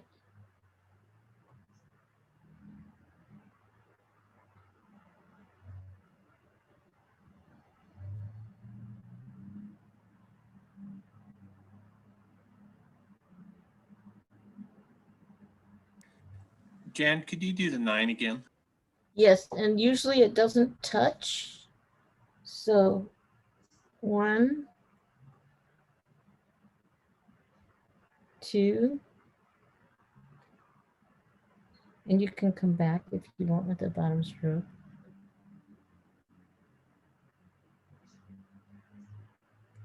1, 2, below the line. 6 actually goes a tiny bit above the line, just a tiny bit.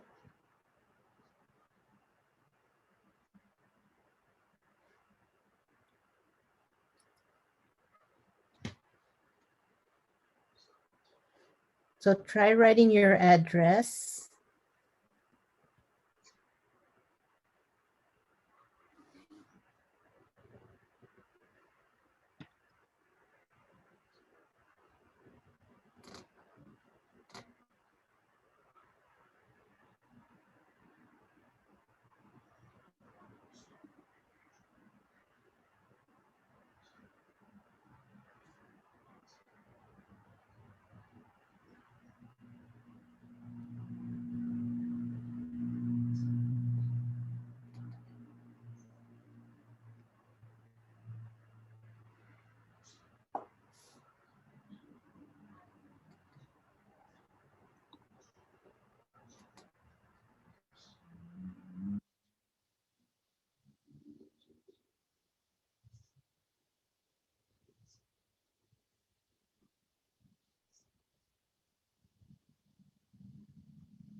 If you, and then dot your I's and T's after you write the word. wait until after you write the whole word. That P could be a little higher, but I don't want to bump in.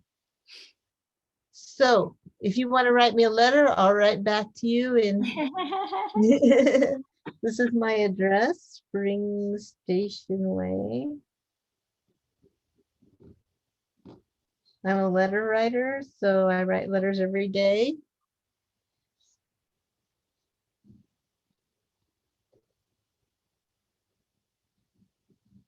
Some people call me Jan. I went by Jan for a long time, and then when I started taking French, I thought Jeanette sounded French, so, so everybody started calling me Janet. So that is my given name is Janet, but and it's in Midvale. And you will get a letter back.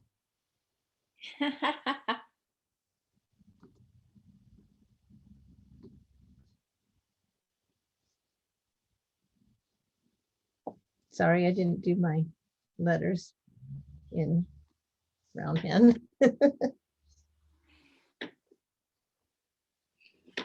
So, what else? They're beautiful. Quados. Thank you, Jan. Thanks for letting me It's wonderful. have fun. Jan, It's could you do always the good. ampersand again? Say it again. Could you do the ampersand again? Oh yeah. The easiest way I found to do the ampersand is to do this stroke first. Do that first. Then come around and add your little. Yeah, ampersands can really mess up your head trying to do those. So you want to space it. I've got a little bit too much gook right there. So.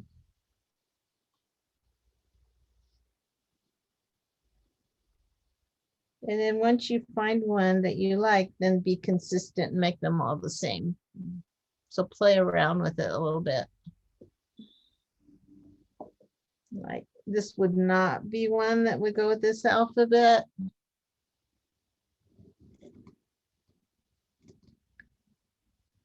But it's a really roundy one.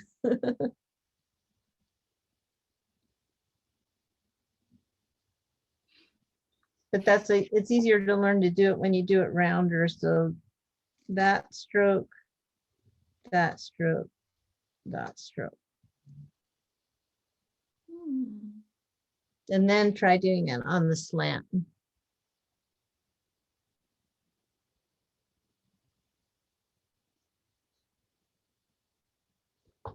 So I know some things and I can do really well, but then when I get up in front and doing it in front of somebody, then I forget everything. I don't know if you ever have that happen to you. And then after it's over, I say, well, what did I do? You did a But wonderful job, Jan. It was beautiful. One thing you can do is I collect kind of these round rubber stamps, and I love to write around in circles. So you can get a compass like this, and you can draw lines, the 3-2-3 lines if you want. I usually do a lot of stuff just freehand, as you know. But stamp your stamp and then write in a circle, and it is so beautiful. It really makes things nice. So we're gonna do all the city names with the caps in the lower place for homework, Matt. Yeah. Yeah, that's the Wow. inspiration to do that, because you'll now, or you can do the names of all your grandchildren and everyone you know. But, I don't have grandchildren, so I have to stick with city names. I only have 2 grandchildren. Practice all the different variations of lettering with them. Yes. So try some fancy cats and collect them. Go on, look at Sarah's script on Instagram. She's amazing. And I can Who's give you that a again? whole Sarah script.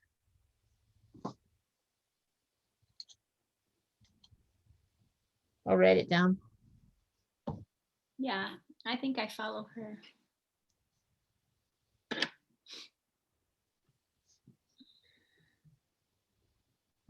Is it H? Let me check. Yes, it has an H. Okay, thanks.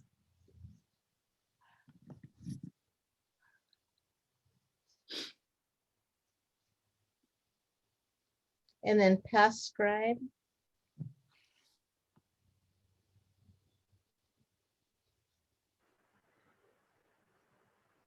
And I follow so many people. I love Instagram because the only thing I have on my Instagram is calligraphers.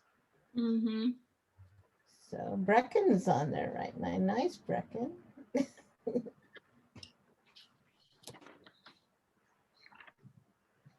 If you haven't seen Brecken's posts, they're wonderful. Thank you. Mm-hmm.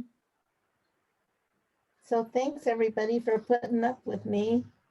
Thank you. It's been a treat. I love what you've done. You're a good teacher. Thanks, Janet. It was wonderful. Thank you. You're so supportive. I'm so grateful. Thanks, Jan. This was really, really informative and I really enjoyed it. Oh, good, Janice. I'm glad. Hopefully, Very good, Jan. Thank you so much. well, I didn't leave you down the primrose path or something. Or the wrong way. Delightful, Jan. Thanks. Thank you. See you. It's so good to see all of you. That's why I want you to write to me so I can talk to you on paper. Thank you, Jan. That was great. Okay, see I you. learned a lot. It was fun. Good job. Good job. Mm-hmm. Appreciate you. Oh, I look at my letters and then I go, oh, I could have done so much better. They're really good. You did great. Of course, the paper, this is just layout bond. But if you do it on a fountain pen paper, you can't, well, you can see through it, but. I just think we need to be careful when we're comparing ourselves to other people like Susie Cunningham. I look at her work and I go, oh yeah, right, that's never gonna happen, and not to worry about it, just to get in and do it. But I do like watching her work. Mm-hmm. Mm-hmm. There's so many to see. It's just, and there's a lot of people doing modern calligraphy that there's Sarah's script. Oh, that reminds me, I got a question. We do this with pointed pen. What will this affect our ability to write well if we did it in brush? Or should we stay away from the two? Or, you know, if we want to practice, I can't take my oblique pen holder to work and do this at lunch necessarily. It'll come across as weird. But if I take my brush, will I still be able to do it and not lose my abilities with the pointed pen on the You oblique? I know. can hold your pen differently. If you're using a pointed brush, you have to hold your pen so that, like you would your pointed nib, so that when you put pressure on, your line goes straight, instead of, usually when we hold the brush, we hold it like this, and we put the side of the brush down, but you can use the brushes in parallel line. The new Speedball book has a whole page on it from how to hold your brush differently for Copperplate inspired brush or the brush, lettering brush. So Matt, check this out. Somebody just sent this to me. Check it out.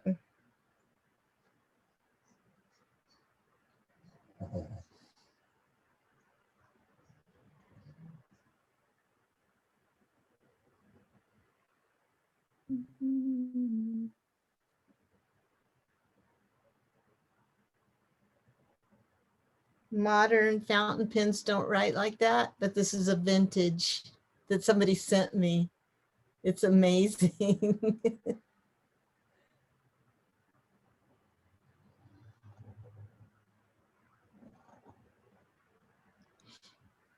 And a So- lot of pointed pen people practice with pencils because you can do that pressure release with the pencil. And then Oh, if you okay. have an Amiki Falcon will write like that too, which is a modern one, which you can get pretty close to pointed pen. You just can't quite get the hairlines quite as thin as a pointed, but it's a fountain pen. I just see a lot of brush lettering being done, and I think how, if I was doing brush lettering with a pen, would it affect my oblique abilities? And I'm seeing it probably will. So I think I'll stick with a pencil for a while and see what I can do to practice with the pencil. I hold my brush differently. I hold my brush totally different than I do a pointed pen. So let me show you. I think the same, what's the same with pointed pen and brush lettering is your thins and thicks, because you have to put the pressure on, you know, but you're usually working at a kind of a different angle and things like that. But So I hold my pointed pen like this. I hold my brush like this.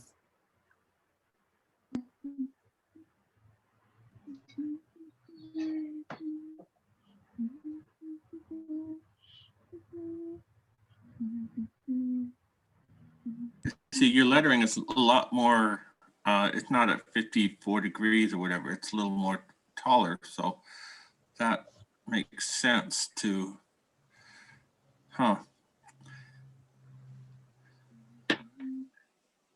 I just don't want to lose my ability to do one thing and get sloppy in another hand or something like that. Yeah, I think the closest I can come is with a vintage nib. But you know what? You can take your pen to work with you. You could totally take your pointed pen to work. Why don't you? Do you have a pen wallet that you can carry your pen in? What's the pen wallet? Just a carrier? Yeah. Because nothing will happen to it if you put it in one of these. Oh, wow. Okay. So you can put your nibs in here, your pins in there, and then you get one of these.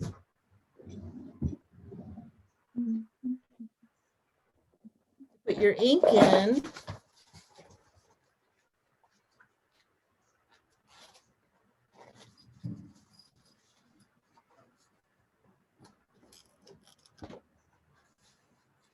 Little inks. And you can carry 8 different inks. And it's never leaked. It's for aromatherapy. It's from the health food store. So it zips up. So, I mean, I haul this around with me whenever I have to wait for Bob in his doctor's appointments. And so I always have, and I carry a lot of paper towels. But yeah, That is cool. Do it with the real thing.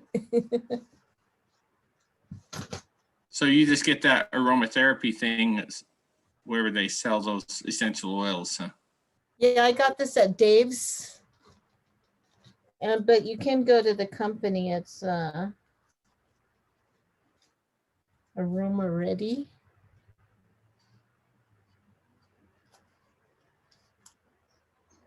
www.aromareadyproducts.com.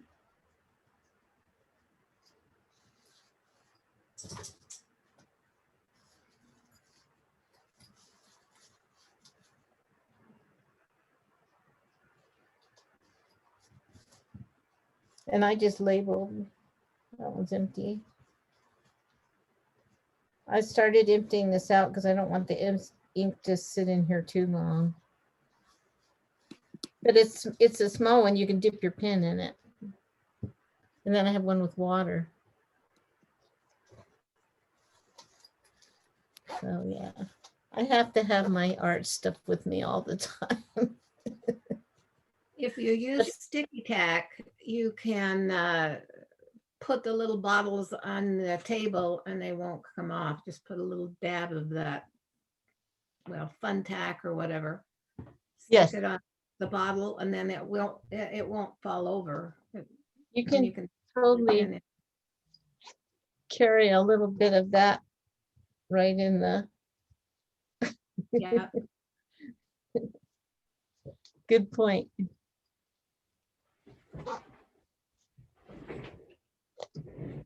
Does anybody else have some tips for taking your stuff to work with you?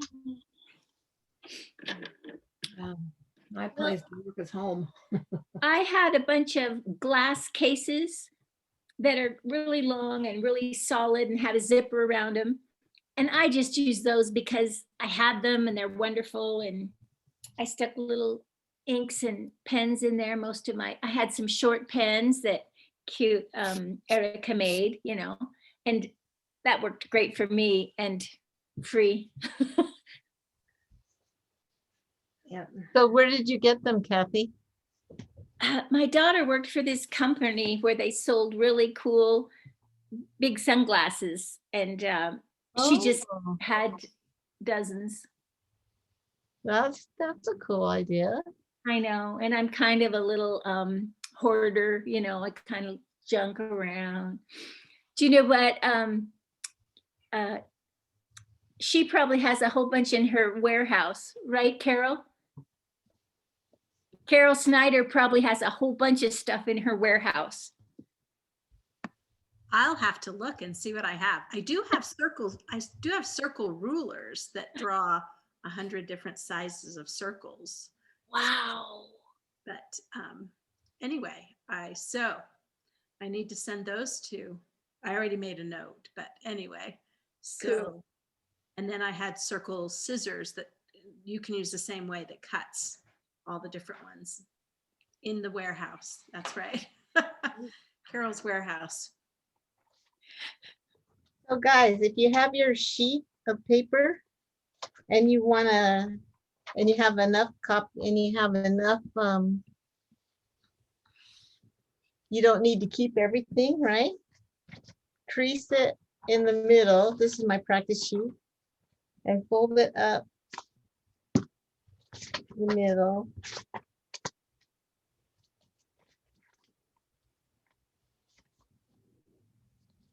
And then fold this side up.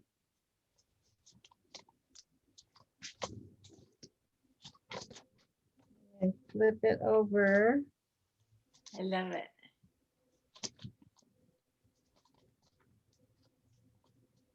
Anybody wants to chat with me sometime? This makes a really nice thing to put in your letter, which you check different stuff in. Oh, you know what? I was going to go over Pearl X and gouache too, but there wasn't any time. So I find cute stuff like how to identify a bird. Bird, bird, bird, bird. And I find cute stuff like that and I'll tuck it in. Could you fold the And then paper again? Cute. Do it what? Fold the paper again. I grabbed the sheet and I started Yes. folding and then I lost track of what I was doing. And I found out this is actually a letter lock fold, which I'm doing a class on letter locking in June through the youth. And I didn't even know I was doing a letter lock. So the first thing you do is you take it landscape and make a little crease. Don't fold it, just crease it. So landscape. Let me start with my other sheet. Okay. So fold it in half, landscape, and make a little mark. Right?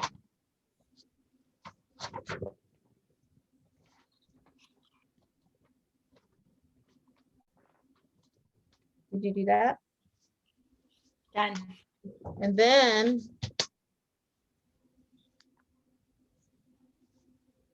hold up to the mark. And down to the mark. You want them to kind of match. So if they don't quite match, you can kind of roll it and fold it again so they match. So you want it to be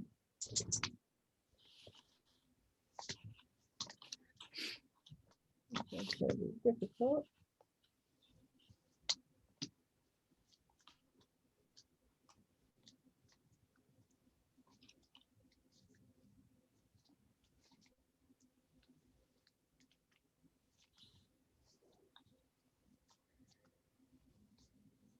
And to roll around until it matches.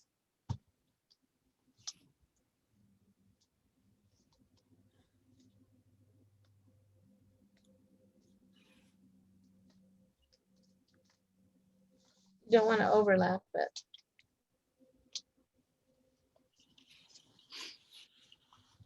And then pull this side up.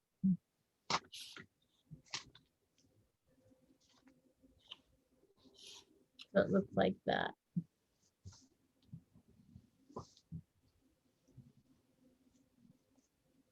Then flip it over. And now you can match it to the size of your envelope. So let's say I have an envelope that looks like this. And I want it to be fit in my envelope. So I'm going to match, I'm going to fold it right here. I'm going to fold it with a little bit more. So I make sure it's not too big for the envelope. You want to have a little bit going out there. And I can show you again if you didn't get it. And then flip it over and tuck that in. You could mail this without an envelope, couldn't you? You could, no, I wouldn't, because there's too many edges that can catch on the mail machine. So, those two, fold that one up, flip it over, fold it, and tuck it.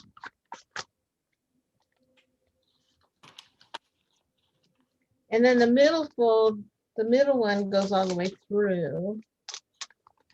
So I don't usually put anything in that one, but there's pocket here and 3 pockets there. It's a pocket fold. And if you do it with fancy, like printed paper, you know, like scrapbooking paper, but not the thick stuff, just 8.5 by 11 scrapbooking paper, you can make some really pretty ones.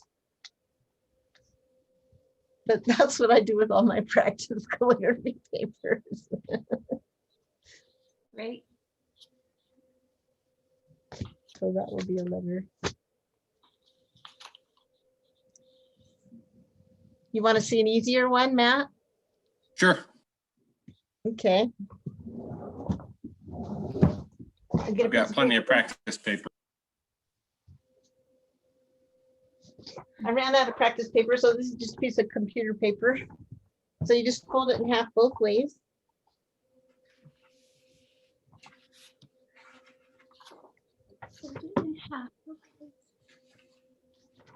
Landscape and portrait. And then you put it so it's portrait, and you cut from here the middle.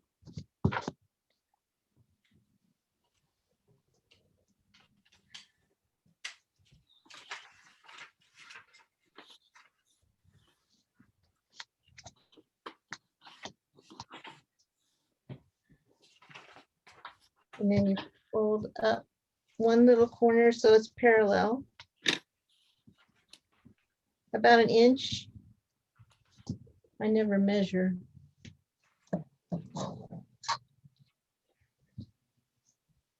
well, it's close to an inch. And you fold this one top left side down to the line. Don't overlap. So you fold this one up and that one down.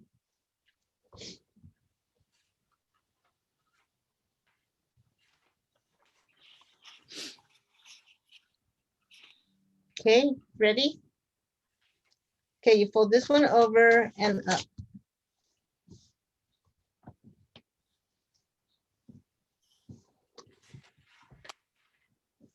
And this one closes. And I like to put, and then I don't put a brad through the back, I put a brad through from here to here. So I punch a hole. That is genius. But I sometimes use washi tape and not a brad. So I stick a brad in there.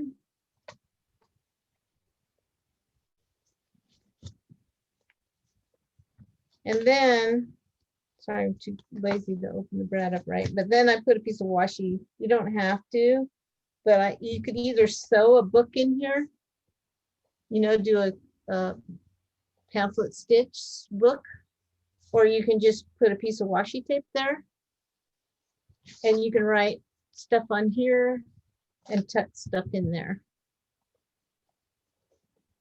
Those are my two pocket folds. Those are great.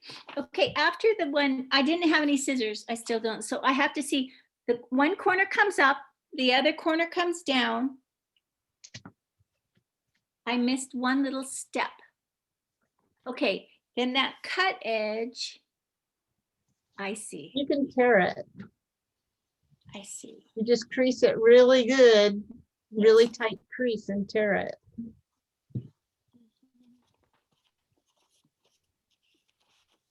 Will you Or do you the can get order a on the fold ruler. again? You can get a Yeah, I ruler will. and tear it against a ruler too. Yeah, I'll be fine. Then fold it over and up.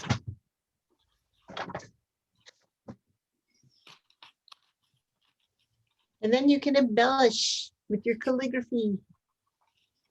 Yay. Now you know what I do all day long.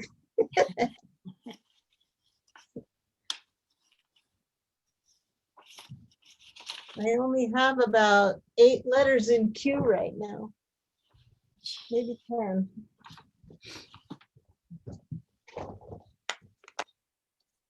But I never worry about answering a letter quickly. I just answer it when it comes up in Q, and like sometimes I don't write letters in a day, but I usually do.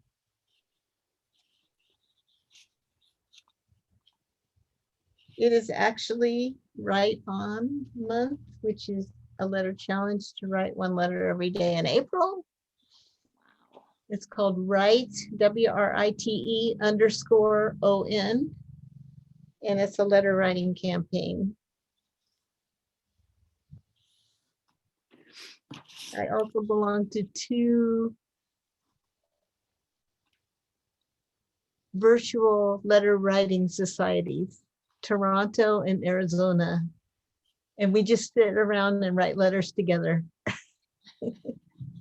So if you're interested, I could give you the information for those. But my husband likes me to be home. And I like to write. So I practice calligraphy on my letters. I practice art on my letters. Whatever I'm working on, I practice on my letters.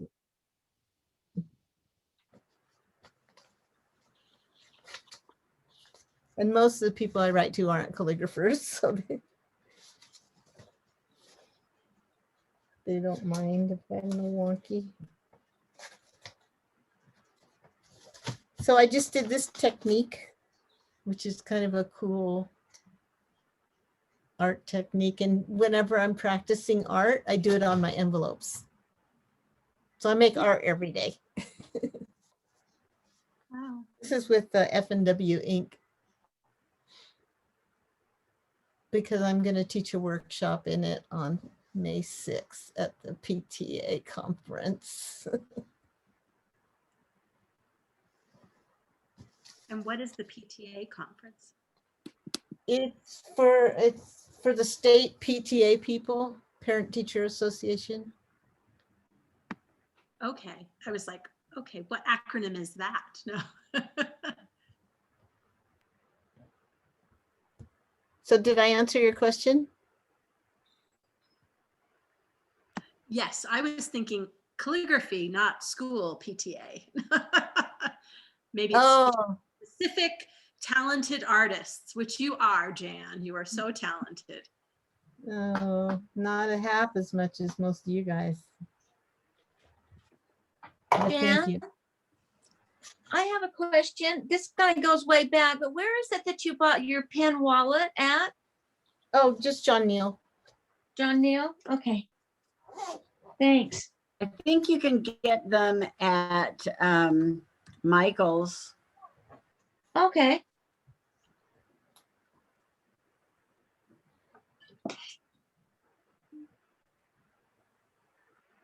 You can also make a Matt, let me show you this because this is something you can carry your pen in.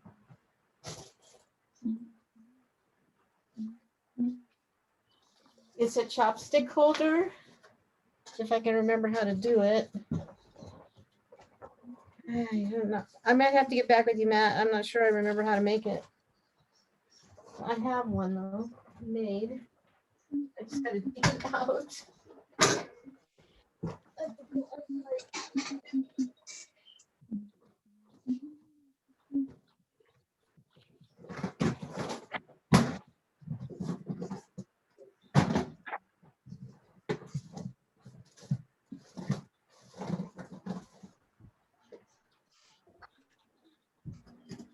It's just made out of a piece of scrapbooking paper.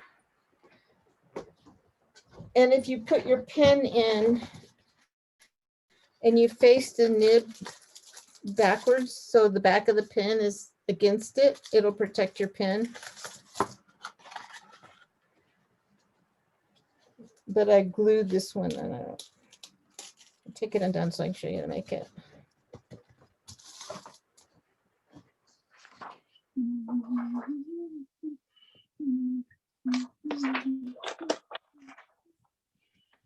If you get an envelope and you like it, just rip it open and make a template out of it, and you can make more. So I'm gonna have to destroy this a little bit to get it open.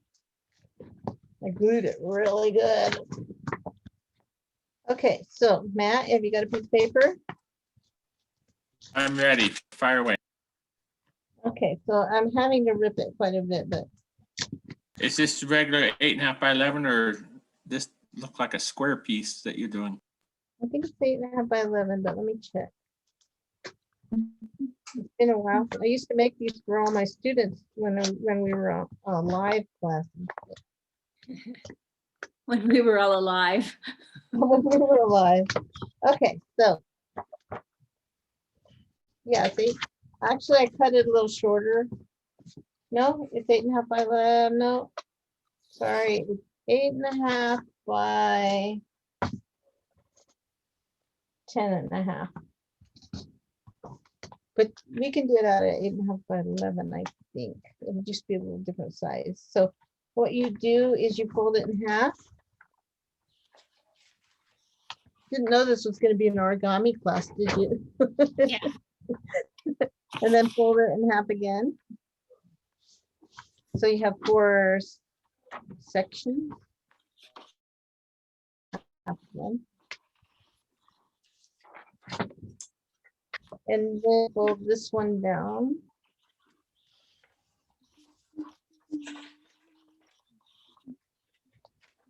You can check and make sure you didn't go too far by closing it.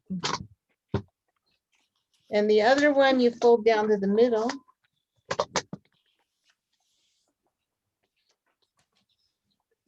Anybody knows how to fold a lotus thing? I'm trying to figure it out in origami and I can't figure it out. Okay, so like that.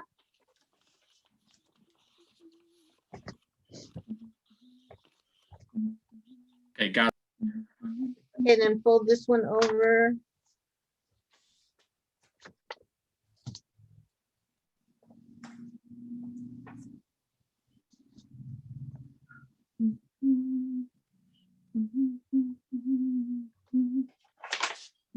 And then I fold this one over.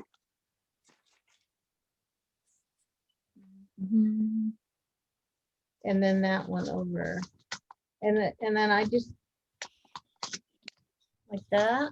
And then I just put glue, when I open it back up, and I put glue here and here and here. And it makes a really nice pen holder. And then when you put your pen in, make sure that your pen is, the back of your pen is against the back of it, and it'll protect it pretty good, especially if you use scrapbooking paper, which is a little heavier. Great.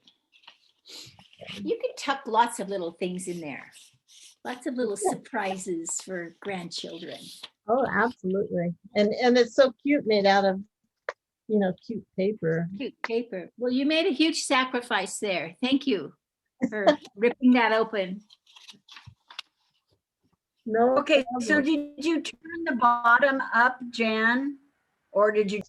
You could turn it up, but I use this glue that's amazing. Let me show it to you.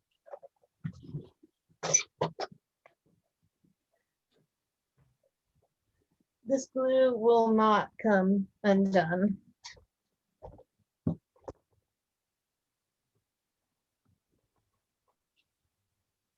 Glossy what? Glossy accents? Mhm. Glossy accents what? What's the, Ranger. but that's just what it is. It's just a glue. That's what it is. Yeah.